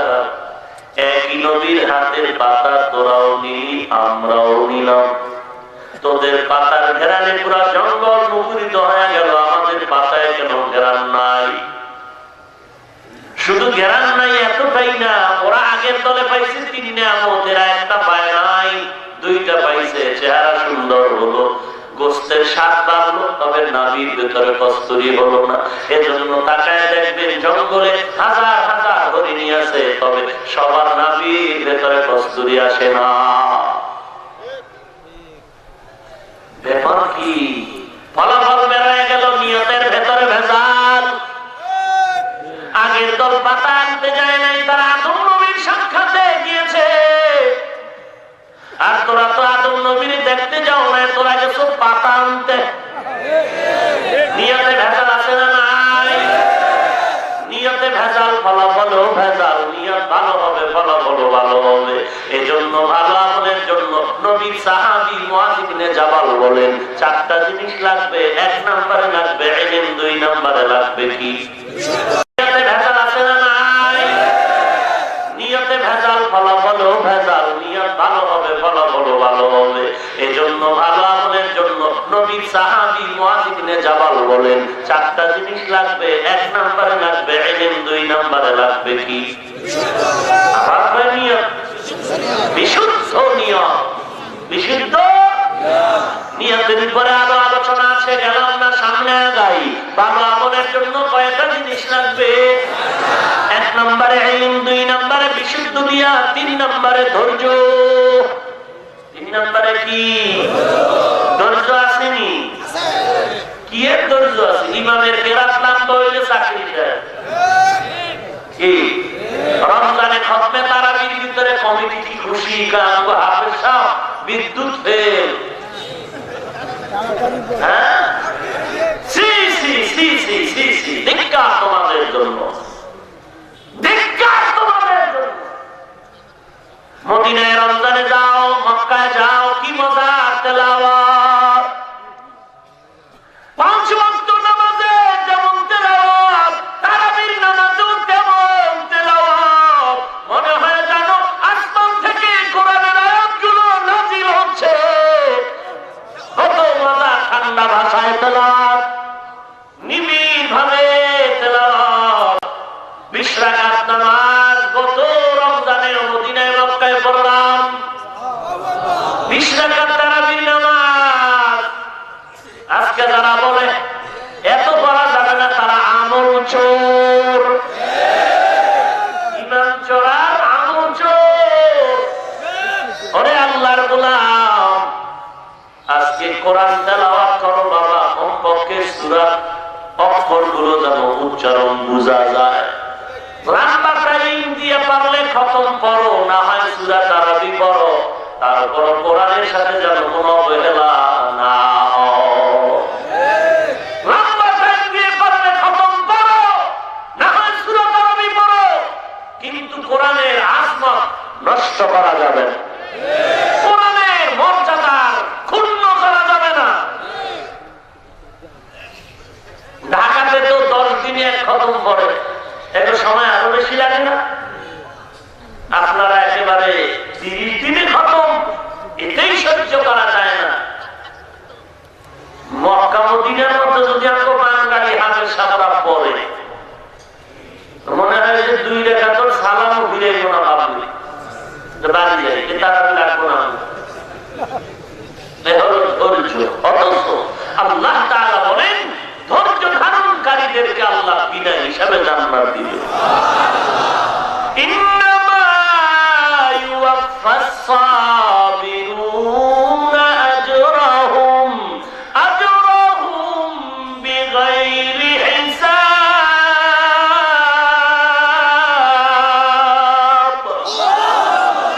হাসরের ময়দানে আল্লাহ তাআলা বলবেন, ও ধৈর্য ধারণকারী, বিনা হিসাবে তোমরা জান্নাতে যাও। ধৈর্যের এত দাম, এত দাম। ধৈর্যের পাহাড় ছিলেন আমার পয়গম্বর, ধৈর্যের পাহাড়ের দৃষ্টান্ত কায়েম করে গেলেন সাহাবায়ে কেরাম। ধৈর্যের পাহাড় এই জমিনে কায়েম করেছেন ইব্রাহিম এবং তার সন্তান ইসমাঈল আলাইহিস সালাম। বাবা চুরি নিয়ে ইসমাঈলের জবাই করবে, শিশু নবীরে জিজ্ঞাসা করে, বাবা আমি স্বপ্ন দেখলাম তোরে জবাই করি, তোমার কি মতামত? দেখছেন ইসমাঈলের ধৈর্যের কি জবাব। পয়গম্বর ইব্রাহিম নবী বললেন, কি ব্যাপার, তুমি কি রাজি আছো কিনা বলো, আমি স্বপ্নে দেখলাম তোমারে জবাই করে নিয়ে বাজারে নিয়ে বললেন। ইসমাঈল নবীর সন্তান জবাব দিয়ে বলেন, ইয়া আবাতি ফাআল মা তুমার সাতাজিদুনি ইনশাআল্লাহ ইনশাআল্লাহু মিনাস সাবিরিন।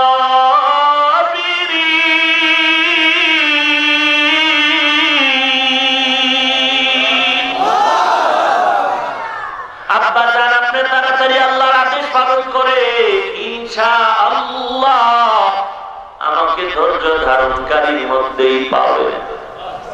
কেমন বাবা, কেমন সন্তান বাবা। আমার মা কত কষ্ট করে আমাকে বড় করেছেন, একবারও আপনি খোঁজ খবর নিতে আসেন নাই। আমার মা আমার মুখে তার জিহ্বাটা দিয়েও আমার ক্ষুধা নিবারণের চেষ্টা করেছে। ও বাবা জান, আপনি যদি একটু বাড়ি বসে বলতে, আমার মা তো জানে না, হয়তো ভাবছে দুনিয়ার কোথাও দাওয়াতে আছেন। আম্মা জান তো জানতে পারে না আপনি আল্লাহর অর্ডারে আমারে জবাই করবে। আপনি বাড়ি যাওয়ার পরে আমার মা যদি দেখে ইসমাঈল নাই, আমার মা পাগল নির্বত হয়ে যাবে। তবে আব্বা, আপনি বাড়ি বসে বলেন না, আপনার কাছে কোনো দাবি আর রইল না। তবে বাড়িতে যাওয়ার পর আমার মা যদি ইসমাইলের না পায়া কান্না করে, আমার পক্ষ থেকে সালাম দিবেন আর সান্ত্বনার বাণী শুনায় দিবেন। আমার মায়ের সাথে রাগ করবেন না, আল্লাহর কাছে দোয়া করতে বলবেন আর বলবেন হাসরের ময়দানে দেখা হবে। ইসমাইল ডাক দিয়া কয়, রে বাবা, তাড়াতাড়ি আল্লাহর আদেশ পালন, আমাকে জবাই করে দেন, তবে আপনার চক্ষু দুটো বেঁধে দেন, কারণ আমার জবাই করতে গিয়ে যদি নজর মায়ার নজর পড়ে যায় আপনি জবাই করতে পারবেন না, কারণ আমি আপনার আদরের বড় সন্তান। আপনি আল্লাহর কাছে বড় কান্নাকাটি করে দোয়া করে আমাকে পেয়েছেন, আপনি যদি মায়ার নজর দিয়ে আমার দিকে তাকান আপনি জবাই করতে পারবেন না, আল্লাহ বড় বেজার হয়ে যাবে।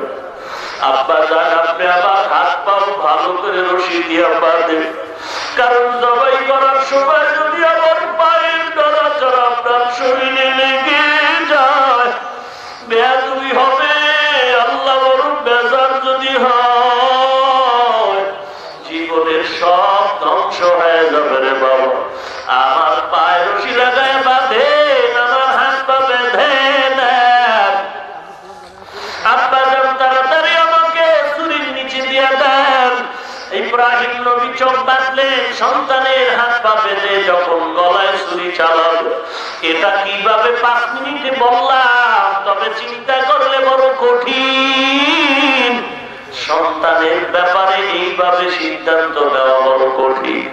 বাবা ইব্রাহিম ইসমাইলের ছুরির নিচে দেয়, আর আজকে ছেলের মনে কষ্ট যাবে, এই জন্য তুমি নামাজের জন্য দাওয়াত দাও না। রে বাবা, তোমার ছেলে হারাম টাকা কামাই করে, তুমি একবারও বাধা দিলা না, বলতেছো ওরে চেষ্টা করেছে। আমি বলবো চেষ্টা কি জিনিস বুঝো না।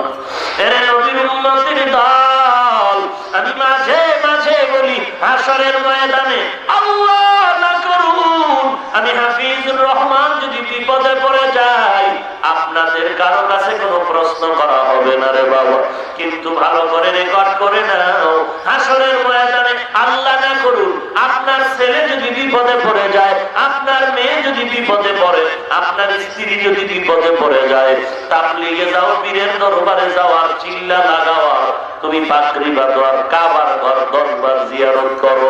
ভালো করে লিখে নাও, আল্লাহর কসম, সন্তান আর ছেলে মেয়ে স্ত্রীর অপরাধের কারণে আসামির কাঠগড়ায় তোমাকে জবাব না দেওয়া পর্যন্ত জান্নাতের দরজা খুলবে না।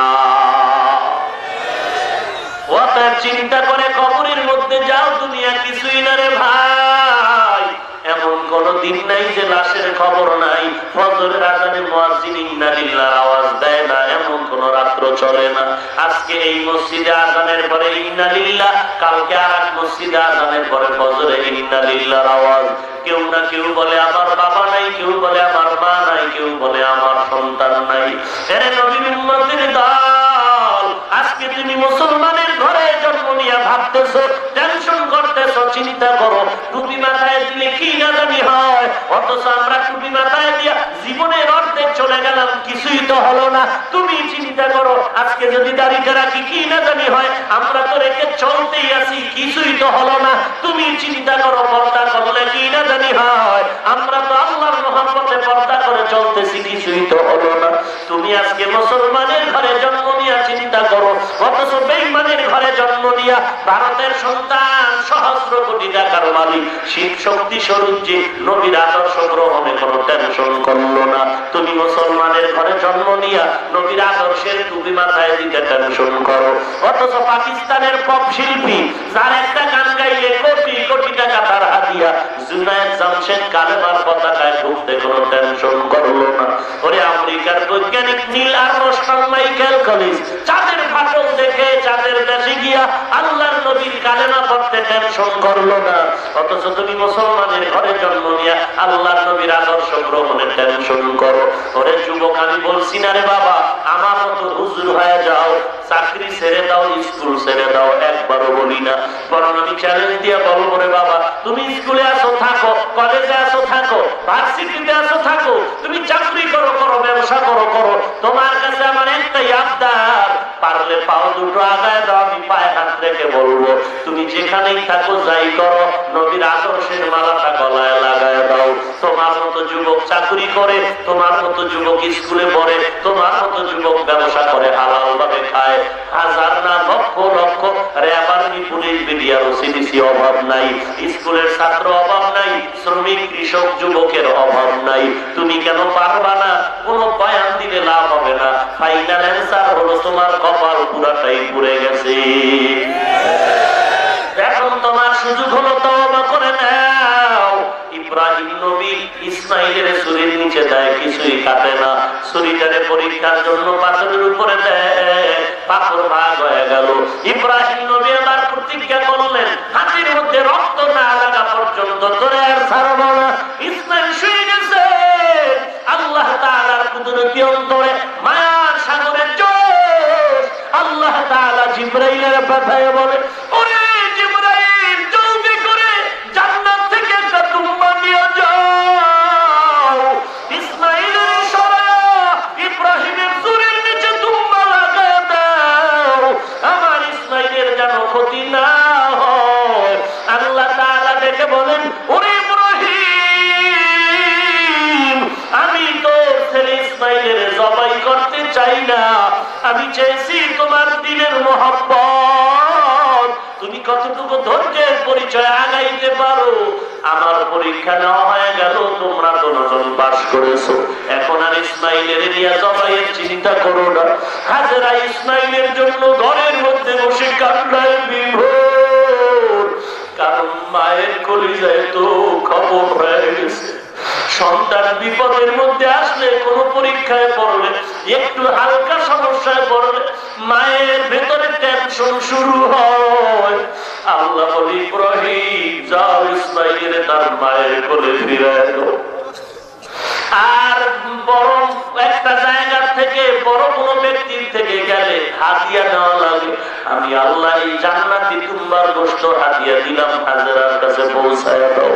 ওয়াফাদাইনাহু বিযিবহিন আযীম। আরে আল্লাহর গোলাম, ভালো আমলের জন্য চারটা জিনিস: 1 নম্বরে ইলম, 2 নম্বরে বিশুদ্ধ নিয়ত, 3 নম্বরে ধৈর্য, 4 নম্বর হলো ইখলাস। ওয়া মা উমিরু ইল্লা লিয়াবুদুল্লাহা মুখলিসিনা লাহুদ্দীন। ইখলাস ওয়ালা আমলের এত দাম, এত দাম। এরে আল্লাহর গোলাম, হেদায়েতের মালিক আল্লাহ অনুরোধ করে বলছি, রে যুবক, তুমি স্কুলে পড়ো, চাকরি করো, নবীর আদর্শের তুমি মাথায় লাগাও, লম্বা জামা পড়ো, 5 ওয়াক্ত নামাজ পড়ো, একজন কান্নাওয়ালা বুজুর্গ আল্লাহওয়ালার বন্ধু হয়ে যাও। এশার নামাজের পরে 1 ঘন্টা সময় কোন আলেম বা ইমামকে দিয়া নামাজের সূরাগুলো শুদ্ধ করে নাও, কারণ অশুদ্ধ কেরাত পড়লে নামাজে ভেজাল হয়ে যাবে। এবং আল্লাহওয়ালার পরামর্শে চলো, মা বাবার খেদমত করো, হালাল ভাবে ব্যবসা করো, পর্দার আড়ালের মা স্বামীর খেদমত করো, কোরআনওয়ালা সন্তানের মা হও। ও পর্দার আড়ালের মা, ও বাবাজিরা, আমার মাও মা, আপনারাও মা, আমার বাবাও একজন বাবা, আপনারাও সন্তানের বাবা। মনটা কি চায় না আলেমের বাবা হয়ে কবরে যাবেন, হাফেজের মা হয়ে কবরে যাবেন? বাপ মা মারা যাবে, সন্তান জানাজার নামাজ পড়াবে, এর থেকে বড় আর পাওয়ার কিছু নাই। হেদায়েতের মালিক আল্লাহ। তওবা করো রে যুবক, তওবা করো। আল্লাহ জীবনে আর অপরাধের দিকে আগাবো না, আজকে থেকে খাঁটি অন্তরে তওবা করি।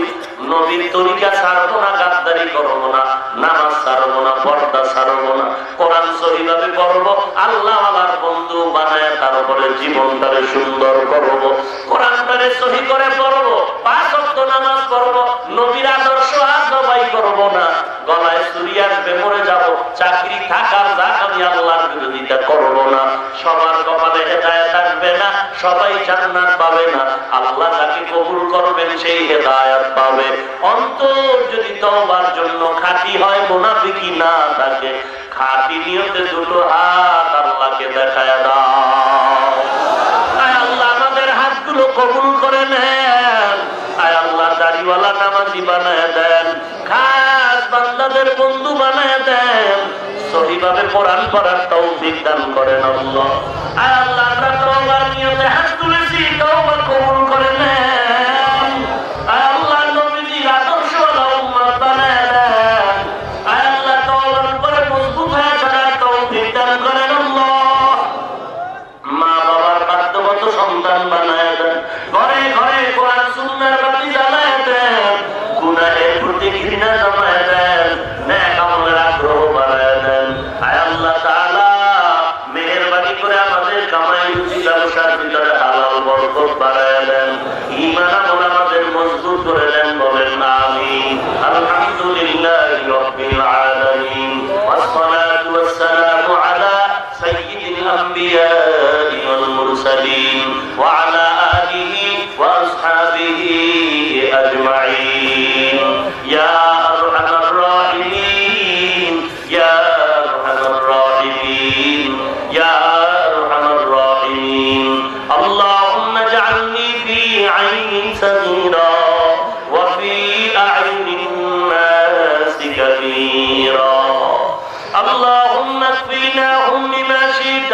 اللهم إنا نجعلك في نحورهم ونعوذ بك من شرورهم. اللهم اجعلني من المستجابين لدعوات. اللهم إني أعوذ بك من زوال نعمتك. اللهم وفقنا لما تحب وترضى من القول والفعل والعمل والنية. رب زدني علما، رب زدني علما، رب زدني علما. اللهم نور قلوبنا بنور معرفتك. اللهم طهر قلوبنا عن غيرك. رب ارحمهما كما ربياني صغيرا. رب ارحمهما كما ربياني صغيرا. উদয়ের মালিক, এই মাদারীপুর ঈদগাহ ময়দানে আমরা গুনাহের বোঝা মাথায় নিয়ে আপনার দরওয়াজায় হাজির হয়েছি রে আল্লাহ। আল্লাহ তাআলা সন্তান খেলার মাঠে যখন যায় ধুলা বালু লাগায় পুরো শরীর ময়লা করে ফেলে। ছোট বাচ্চা ধুলা লাগায় খেলতে গিয়া দুর্বল হয়ে মা মা ডাকে, আব্বু আম্মু আমারে কোলে নাও। মা বাবায় যখন ডাক শুনে সামনে দাঁড়ায় কোলে নেওয়ার জন্য তাকায় দেখে বাচ্চার পুরো শরীরে ধুলা বালু লাগানো। মা বাবায় বলে ময়লা আকাশ কোলে দিব না। বাচ্চায় আওয়াজ পায় আবার মাটিতে গড়ায় পড়ে আর বলে আব্বু আম্মু আমাকে কোলে নাও। বাচ্চার মায়ার কান্না যখন শুরু হয় মা বাবার অন্তরে মায়াও জমে যায়। তখন আর ধুলা বালুর দিকে না তাকায়া বাচ্চাটারে কোলে নিয়ে চুমু খায়। ও দয়ার মালিক, আপনার মতো দয়াময় কেউ নাই আর আমাদের মতো গুনাহগার কেউ নাই রে আল্লাহ। দুনিয়ার আল্লাহ কত শ্রমিক, কত ছাত্র ভাই, কত যুবক পর্দার আড়ালের মা বোনেরাও হাত তুলেছে। দুনিয়ার খেলার মাঠে গিয়ে গুনার ধুলা বালু লাগে হাত দুটা দিয়ে তাকায় দেখি ধুলার কারণে গুনাহের ধুলায় হাত নাপাক করেছে। গুনাহের ধুলা বালু তারা চক্ষু দুটোই নাপাক করেছি। গুনাহের ধুলার দ্বারা আমার জিহ্বাটাও নাপাক। গুনাহের ধুলা বালুর কারণে আমার অন্তর নাপাক। গুনাহের ধুলার দ্বারা আজকের আমার পাও নাপাক, পুরো জিন্দেগি নাপাক। আয় আল্লাহ, এই ধুলা বালু নিয়েও আপনার দরজা ছাড়ি নাই রে আল্লাহ। আপনার দরওয়াজায় আইসা আল্লাহ ডাকতেছি। আপনার ছেলে নাই মেয়ে নাই, আমরাই তো আপনার আদরের গোলাম। ও আল্লাহ, মা বাবার থেকে আপনার মায়া কি কম? আমাদের গুনার ধুলা বালু দেখে তারা দিয়েন না রে মালিক। আল্লাহ, যদি তারা জানার যাওয়ার জায়গা নাই, আয় আল্লাহ, আপনার নাম রহমান, আপনার নাম গফফার, আপনার নাম সত্তার। উদয়ার মালিক, নফসের ধোকায় পড়ে, শয়তানের ধোকায় পড়ে আপনি রাগ করে এতদিন পর্যন্ত পানিও বন্ধ করেন নাই, বাতাস বন্ধ করেন নাই। আয় আল্লাহ, আমরা দুনিয়ায় শান্তি পেয়েছি, তবে চাই আপনি আমাদের গুনাহ মাফ করে দেন। আমরা কবরেও শান্তিতে থাকতে চাই রে আল্লাহ। ওই কবরের দুই পাশের মাটির চাপ সহ্য করতে পারবো না রে আল্লাহ। মেহেরবানি করে আমাদের জীবনের সমস্ত গুনাহগুলো মাফ করে দেন আল্লাহ। আয় আল্লাহ, মাহফিল কবুল করে নেন। আয় আল্লাহ, কত কষ্ট করে মাহফিলের আয়োজন করেছে। আয় আল্লাহ, কল্যাণ সংস্থাকে কবুল করে নেন। উলামায়ে কেরাম, হাফেজে কোরআন, আইম্মায়ে মাসাজিদ যারা কবুল করে নেন আল্লাহ। আয় আল্লাহ তাআলা, কারো হাত খালি ফিরায়া দিয়েন না রে মালিক। মেহেরবানি করে আয়োজকদের আয়োজন আপনি নাজাতের ওসিলা বানায় দেন। মায় আল্লাহ তাআলা, মাইক লাইট প্যান্ডেল আপনি কবুল করে নেন। আলোচনার ভুল ত্রুটি ক্ষমা করে সওয়াবটুকু নবীজির রওজা মোবারকে পৌঁছায় দেন আল্লাহ। আদম নবী থেকে আজ পর্যন্ত যত মুমিন মুমিনাত কবরে সবার রূর উপরে পৌঁছায় দেন। জীবনে একবারও যদি হয় সুন্দর কাবা ও সুন্দর নবীর রওজা জিয়ারতের তৌফিক দান করেন। ঘুমের ঘরেও যদি হয় আমার নবীর সাথে মোলাকাত করায় দিয়েন আল্লাহ। আয় আল্লাহ, নবীজির সুন্নতের আমলওয়ালা আশিক বানায় দেন। গুনাহের প্রতি ঘৃণা জমায় দেন, নেক আমলের আগ্রহ বাড়ায় দেন। রিয়া, হাসাদ, কিবির থেকে হেফাজত করেন। ইখলাস ও তাকওয়ার উচ্চ মাকাম দান করেন। ঘরে ঘরে কোরআন সুন্নাহর বাতি জ্বালায় দেন। আয় আল্লাহ, কোরআন ও হাদিসের ইলমের নূর দিয়ে সিনাটা ভরপুর করে দেন। ইলম ও হিকমত, আমল, ইজ্জতের উচ্চ মাকাম দান করেন আল্লাহ। পরস্পরে হিংসা দূর করে মিল মোহাব্বত একতা বাড়ায় দেন আল্লাহ। সারা দুনিয়ায় শান্তি দান করেন আল্লাহ। এ বাংলার জমিন শান্তির জমিন বানায় দেন আল্লাহ। ইসলামের জন্য, দেশ রক্ষা করার জন্য যারা চলে গেল দুনিয়ার থেকে, তাদেরকে নাজাতের ফয়সালা করে দেন। এখনো যারা চেষ্টা করে কবুল করে নেন। আয় আল্লাহ, মেহেরবানি করে যারা জনপ্রতিনিধির দায়িত্ব পালন করে, প্রশাসনিক ভাবে কাজ করে, সবাইকে দেশ ও দিনের খাদেম বানায় দেন আল্লাহ। আয় আল্লাহ, জালিম দুশমন মুনাফিক থেকে হেফাজত করেন আল্লাহ। ইসলামের ব্যানার টানায় যারা মানুষকে ধোঁকা দেয়, তাদের হেদায়েত দান করেন আল্লাহ। আয় আল্লাহ, মুনাফিক থেকে আমাদের ঈমান আমল হেফাজত করেন আল্লাহ। ঘরে ঘরে কোরআনওয়ালা সন্তান বাড়ায় দেন। দাম্পত্য জীবন সুখময় করে দেন আল্লাহ। আয় আল্লাহ, ভালো ভালো নেক আমলের তৌফিক দান করেন আল্লাহ। আয় আল্লাহ, সেই আমলে আপনি খুশি নবী খুশি আমল করার তৌফিক দান করেন। আয় আল্লাহ, কামাই রুজি, ব্যবসা, চাকরিতে বরকত বাড়ায় দেন। লেখাপড়া যারা করে সফলতা দান করেন আল্লাহ। আয় আল্লাহ, মেহেরবানি করে সমস্ত দুশমন থেকে হেফাজত করেন। সমস্ত মাদ্রাসা কবুল করে নেন। সমস্ত মসজিদ গুলো কবুল করে নেন। আয় আল্লাহ, ইমাম, খাদেম, মুয়াজ্জিন কমিটি, উস্তাদ, ছাত্র সহ সহযোগীদের কবুল করে নেন। যারা দ্বীনকে মহব্বত করে তাদেরকেও কবুল করে নেন। যারা ইসলামের বিরোধিতা করে তাদের হেদায়েত দান করেন। আয় আল্লাহ, এই মুসলমানের বাংলাদেশ আপনি ইসলামের জন্য কবুল করে নেন। আয় আল্লাহ, আমাদের ঈমান আমলের শক্তি বাড়ায় দেন। আয় আল্লাহ তাআলা, মেহেরবানি করে আমাদের দোয়া নবীজির ওসিলায় কবুল করে নেন। মুনাজাতের পরে সবাই যার যার বাড়ির দিকে চলে যাবে। কেউ গিয়ে দেখবে মা এখনো ঘুমায় না, সন্তানের অপেক্ষায় অপেক্ষা করতেছে। আর একদল ময়দানে এমন কিছু গোলাম দয়ার মালিক হাত তুলেছে।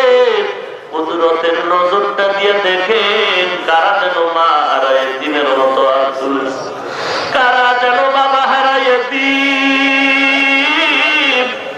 আল্লাহ, ওই কবর থেকে মা বাবা দোয়ার অপেক্ষায় রে সন্তান, মা বাবাকে কবরে রেখে আরামে ঘুমাও।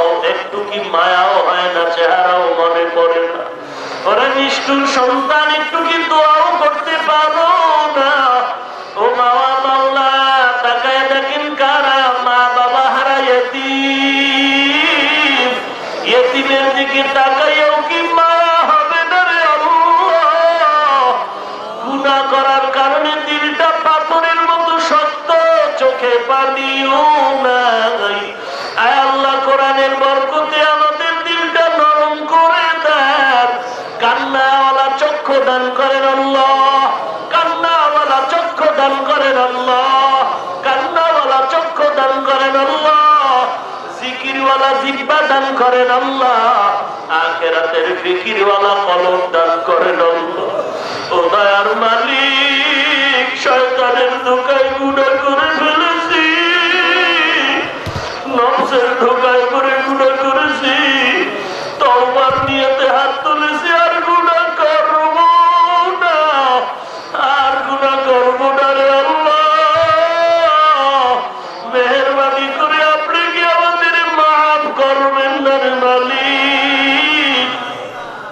ওলামায়ে কেরামদের আমিন কি কবুল করবেন না রে আল্লাহ? মুরব্বীদের আমিন কবুল করে নেন, ছাত্র ভাই যুবকদের আমিন গুলো কবুল করে নেন আল্লাহ।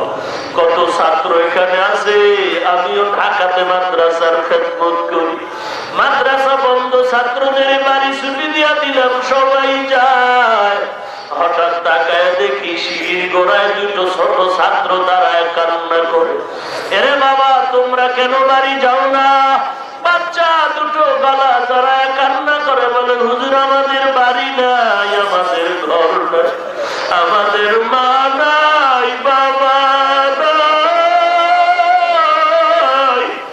যাওয়ার মতো জায়গাও নাই, আমাদের এক চাচা আমাদের দেখাশোনা করে, সে যদি নিতে আসে যেতে পারবো না, হয় যাওয়া যাবে না।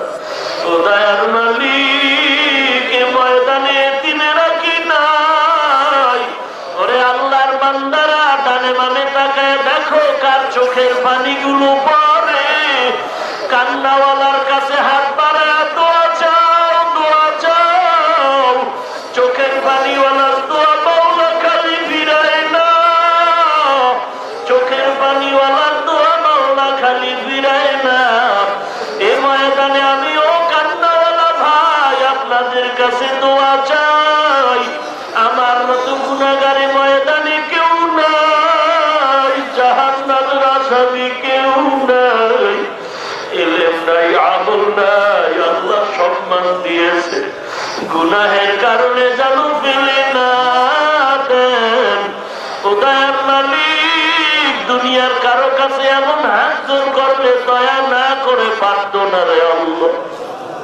আমরা দুনিয়ার কারো কাছে হাত উঠাই নাই, আপনার দরবারে হাত তুলেছি, আপনাকেও জীবনে দেখি নাই, নবীকেও দেখি নাই। কোরআন হাদিসের মায়া বয়ান শুনে শুনে টুপি পরেছি, দাড়ি রেখেছি। কত মানুষ দাড়িওয়ালা বলে গালি দেয়, তারপরও দাড়ি ফালাই না। কত মানুষ টুপিওয়ালা বলে গালি দেয়, তারপরও টুপি ফালাই না। কত মানুষ উল্টা পাল্টা গালি দেয়, তারপরও নবীর সুন্নতে আমরা ফালায় দিই নাই। আয় আল্লাহ, নবীজি আদর্শের দাড়ি টুপি এত সুন্দর, না জানি আমার নবীজি কত সুন্দর। আয় আল্লাহ, ময়দানে নবীজির ওসিলায় সকলের দোয়া কবুল করে নেন, কারো দিলের নেক আশা ফিরায়েন না রে মালিক। আয় আল্লাহ, যাদের স্ত্রী নাই আপনি নেককার বিবির ব্যবস্থা করেন, যাদের সন্তানের প্রয়োজন ব্যবস্থা করে দেন। আয় আল্লাহ, যাদের মনে যত নেক আশা পূরণ করে দেন। আমাদের জানমাল, স্ত্রী, সন্তান, মাদ্রাসা, মসজিদ, খেদমত সব আপনার কুদরতে আমানত, আপনি কুদরতের দ্বারা হেফাজত করেন আল্লাহ। আয় আল্লাহ তাআলা, সকল কবর জান্নাতের বাগান বানায় দেন। আয় আল্লাহ, যারা বেঁচে আছেন হায়াত বাড়ায় দেন আল্লাহ। আমাদের ভেতর অনেকে অসুস্থ, দয়া করে সুস্থ করে দেন। আপনার মতো বড় ডাক্তার কেউ নাই। কত রোগী হসপিটালে কান্না করে, ঔষধও কিনতে পারে না রে আল্লাহ, মেহেরবানি করে আপনি সুস্থ করে দেন। আপনার মতো ডাক্তার কেউ নাই, দিনের নিসবতে আমাদেরকে সুস্থ করে দেন। আমাদের ভেতরে ক্লাসে স্পষ্টতা রুহানিয়াত দান করেন আল্লাহ। সারা দুনিয়ায় খেদমতের জন্য নিরাপদে কবুল করে নেন। আয় আল্লাহ দীর্ঘ নেক হায়াত দান করেন আল্লাহ, দীর্ঘ নেক হায়াত দান করেন আল্লাহ, দীর্ঘ নেক হায়াত দান করেন আল্লাহ। চলার পথে কুদরতি হাতে ইবাদত করেন।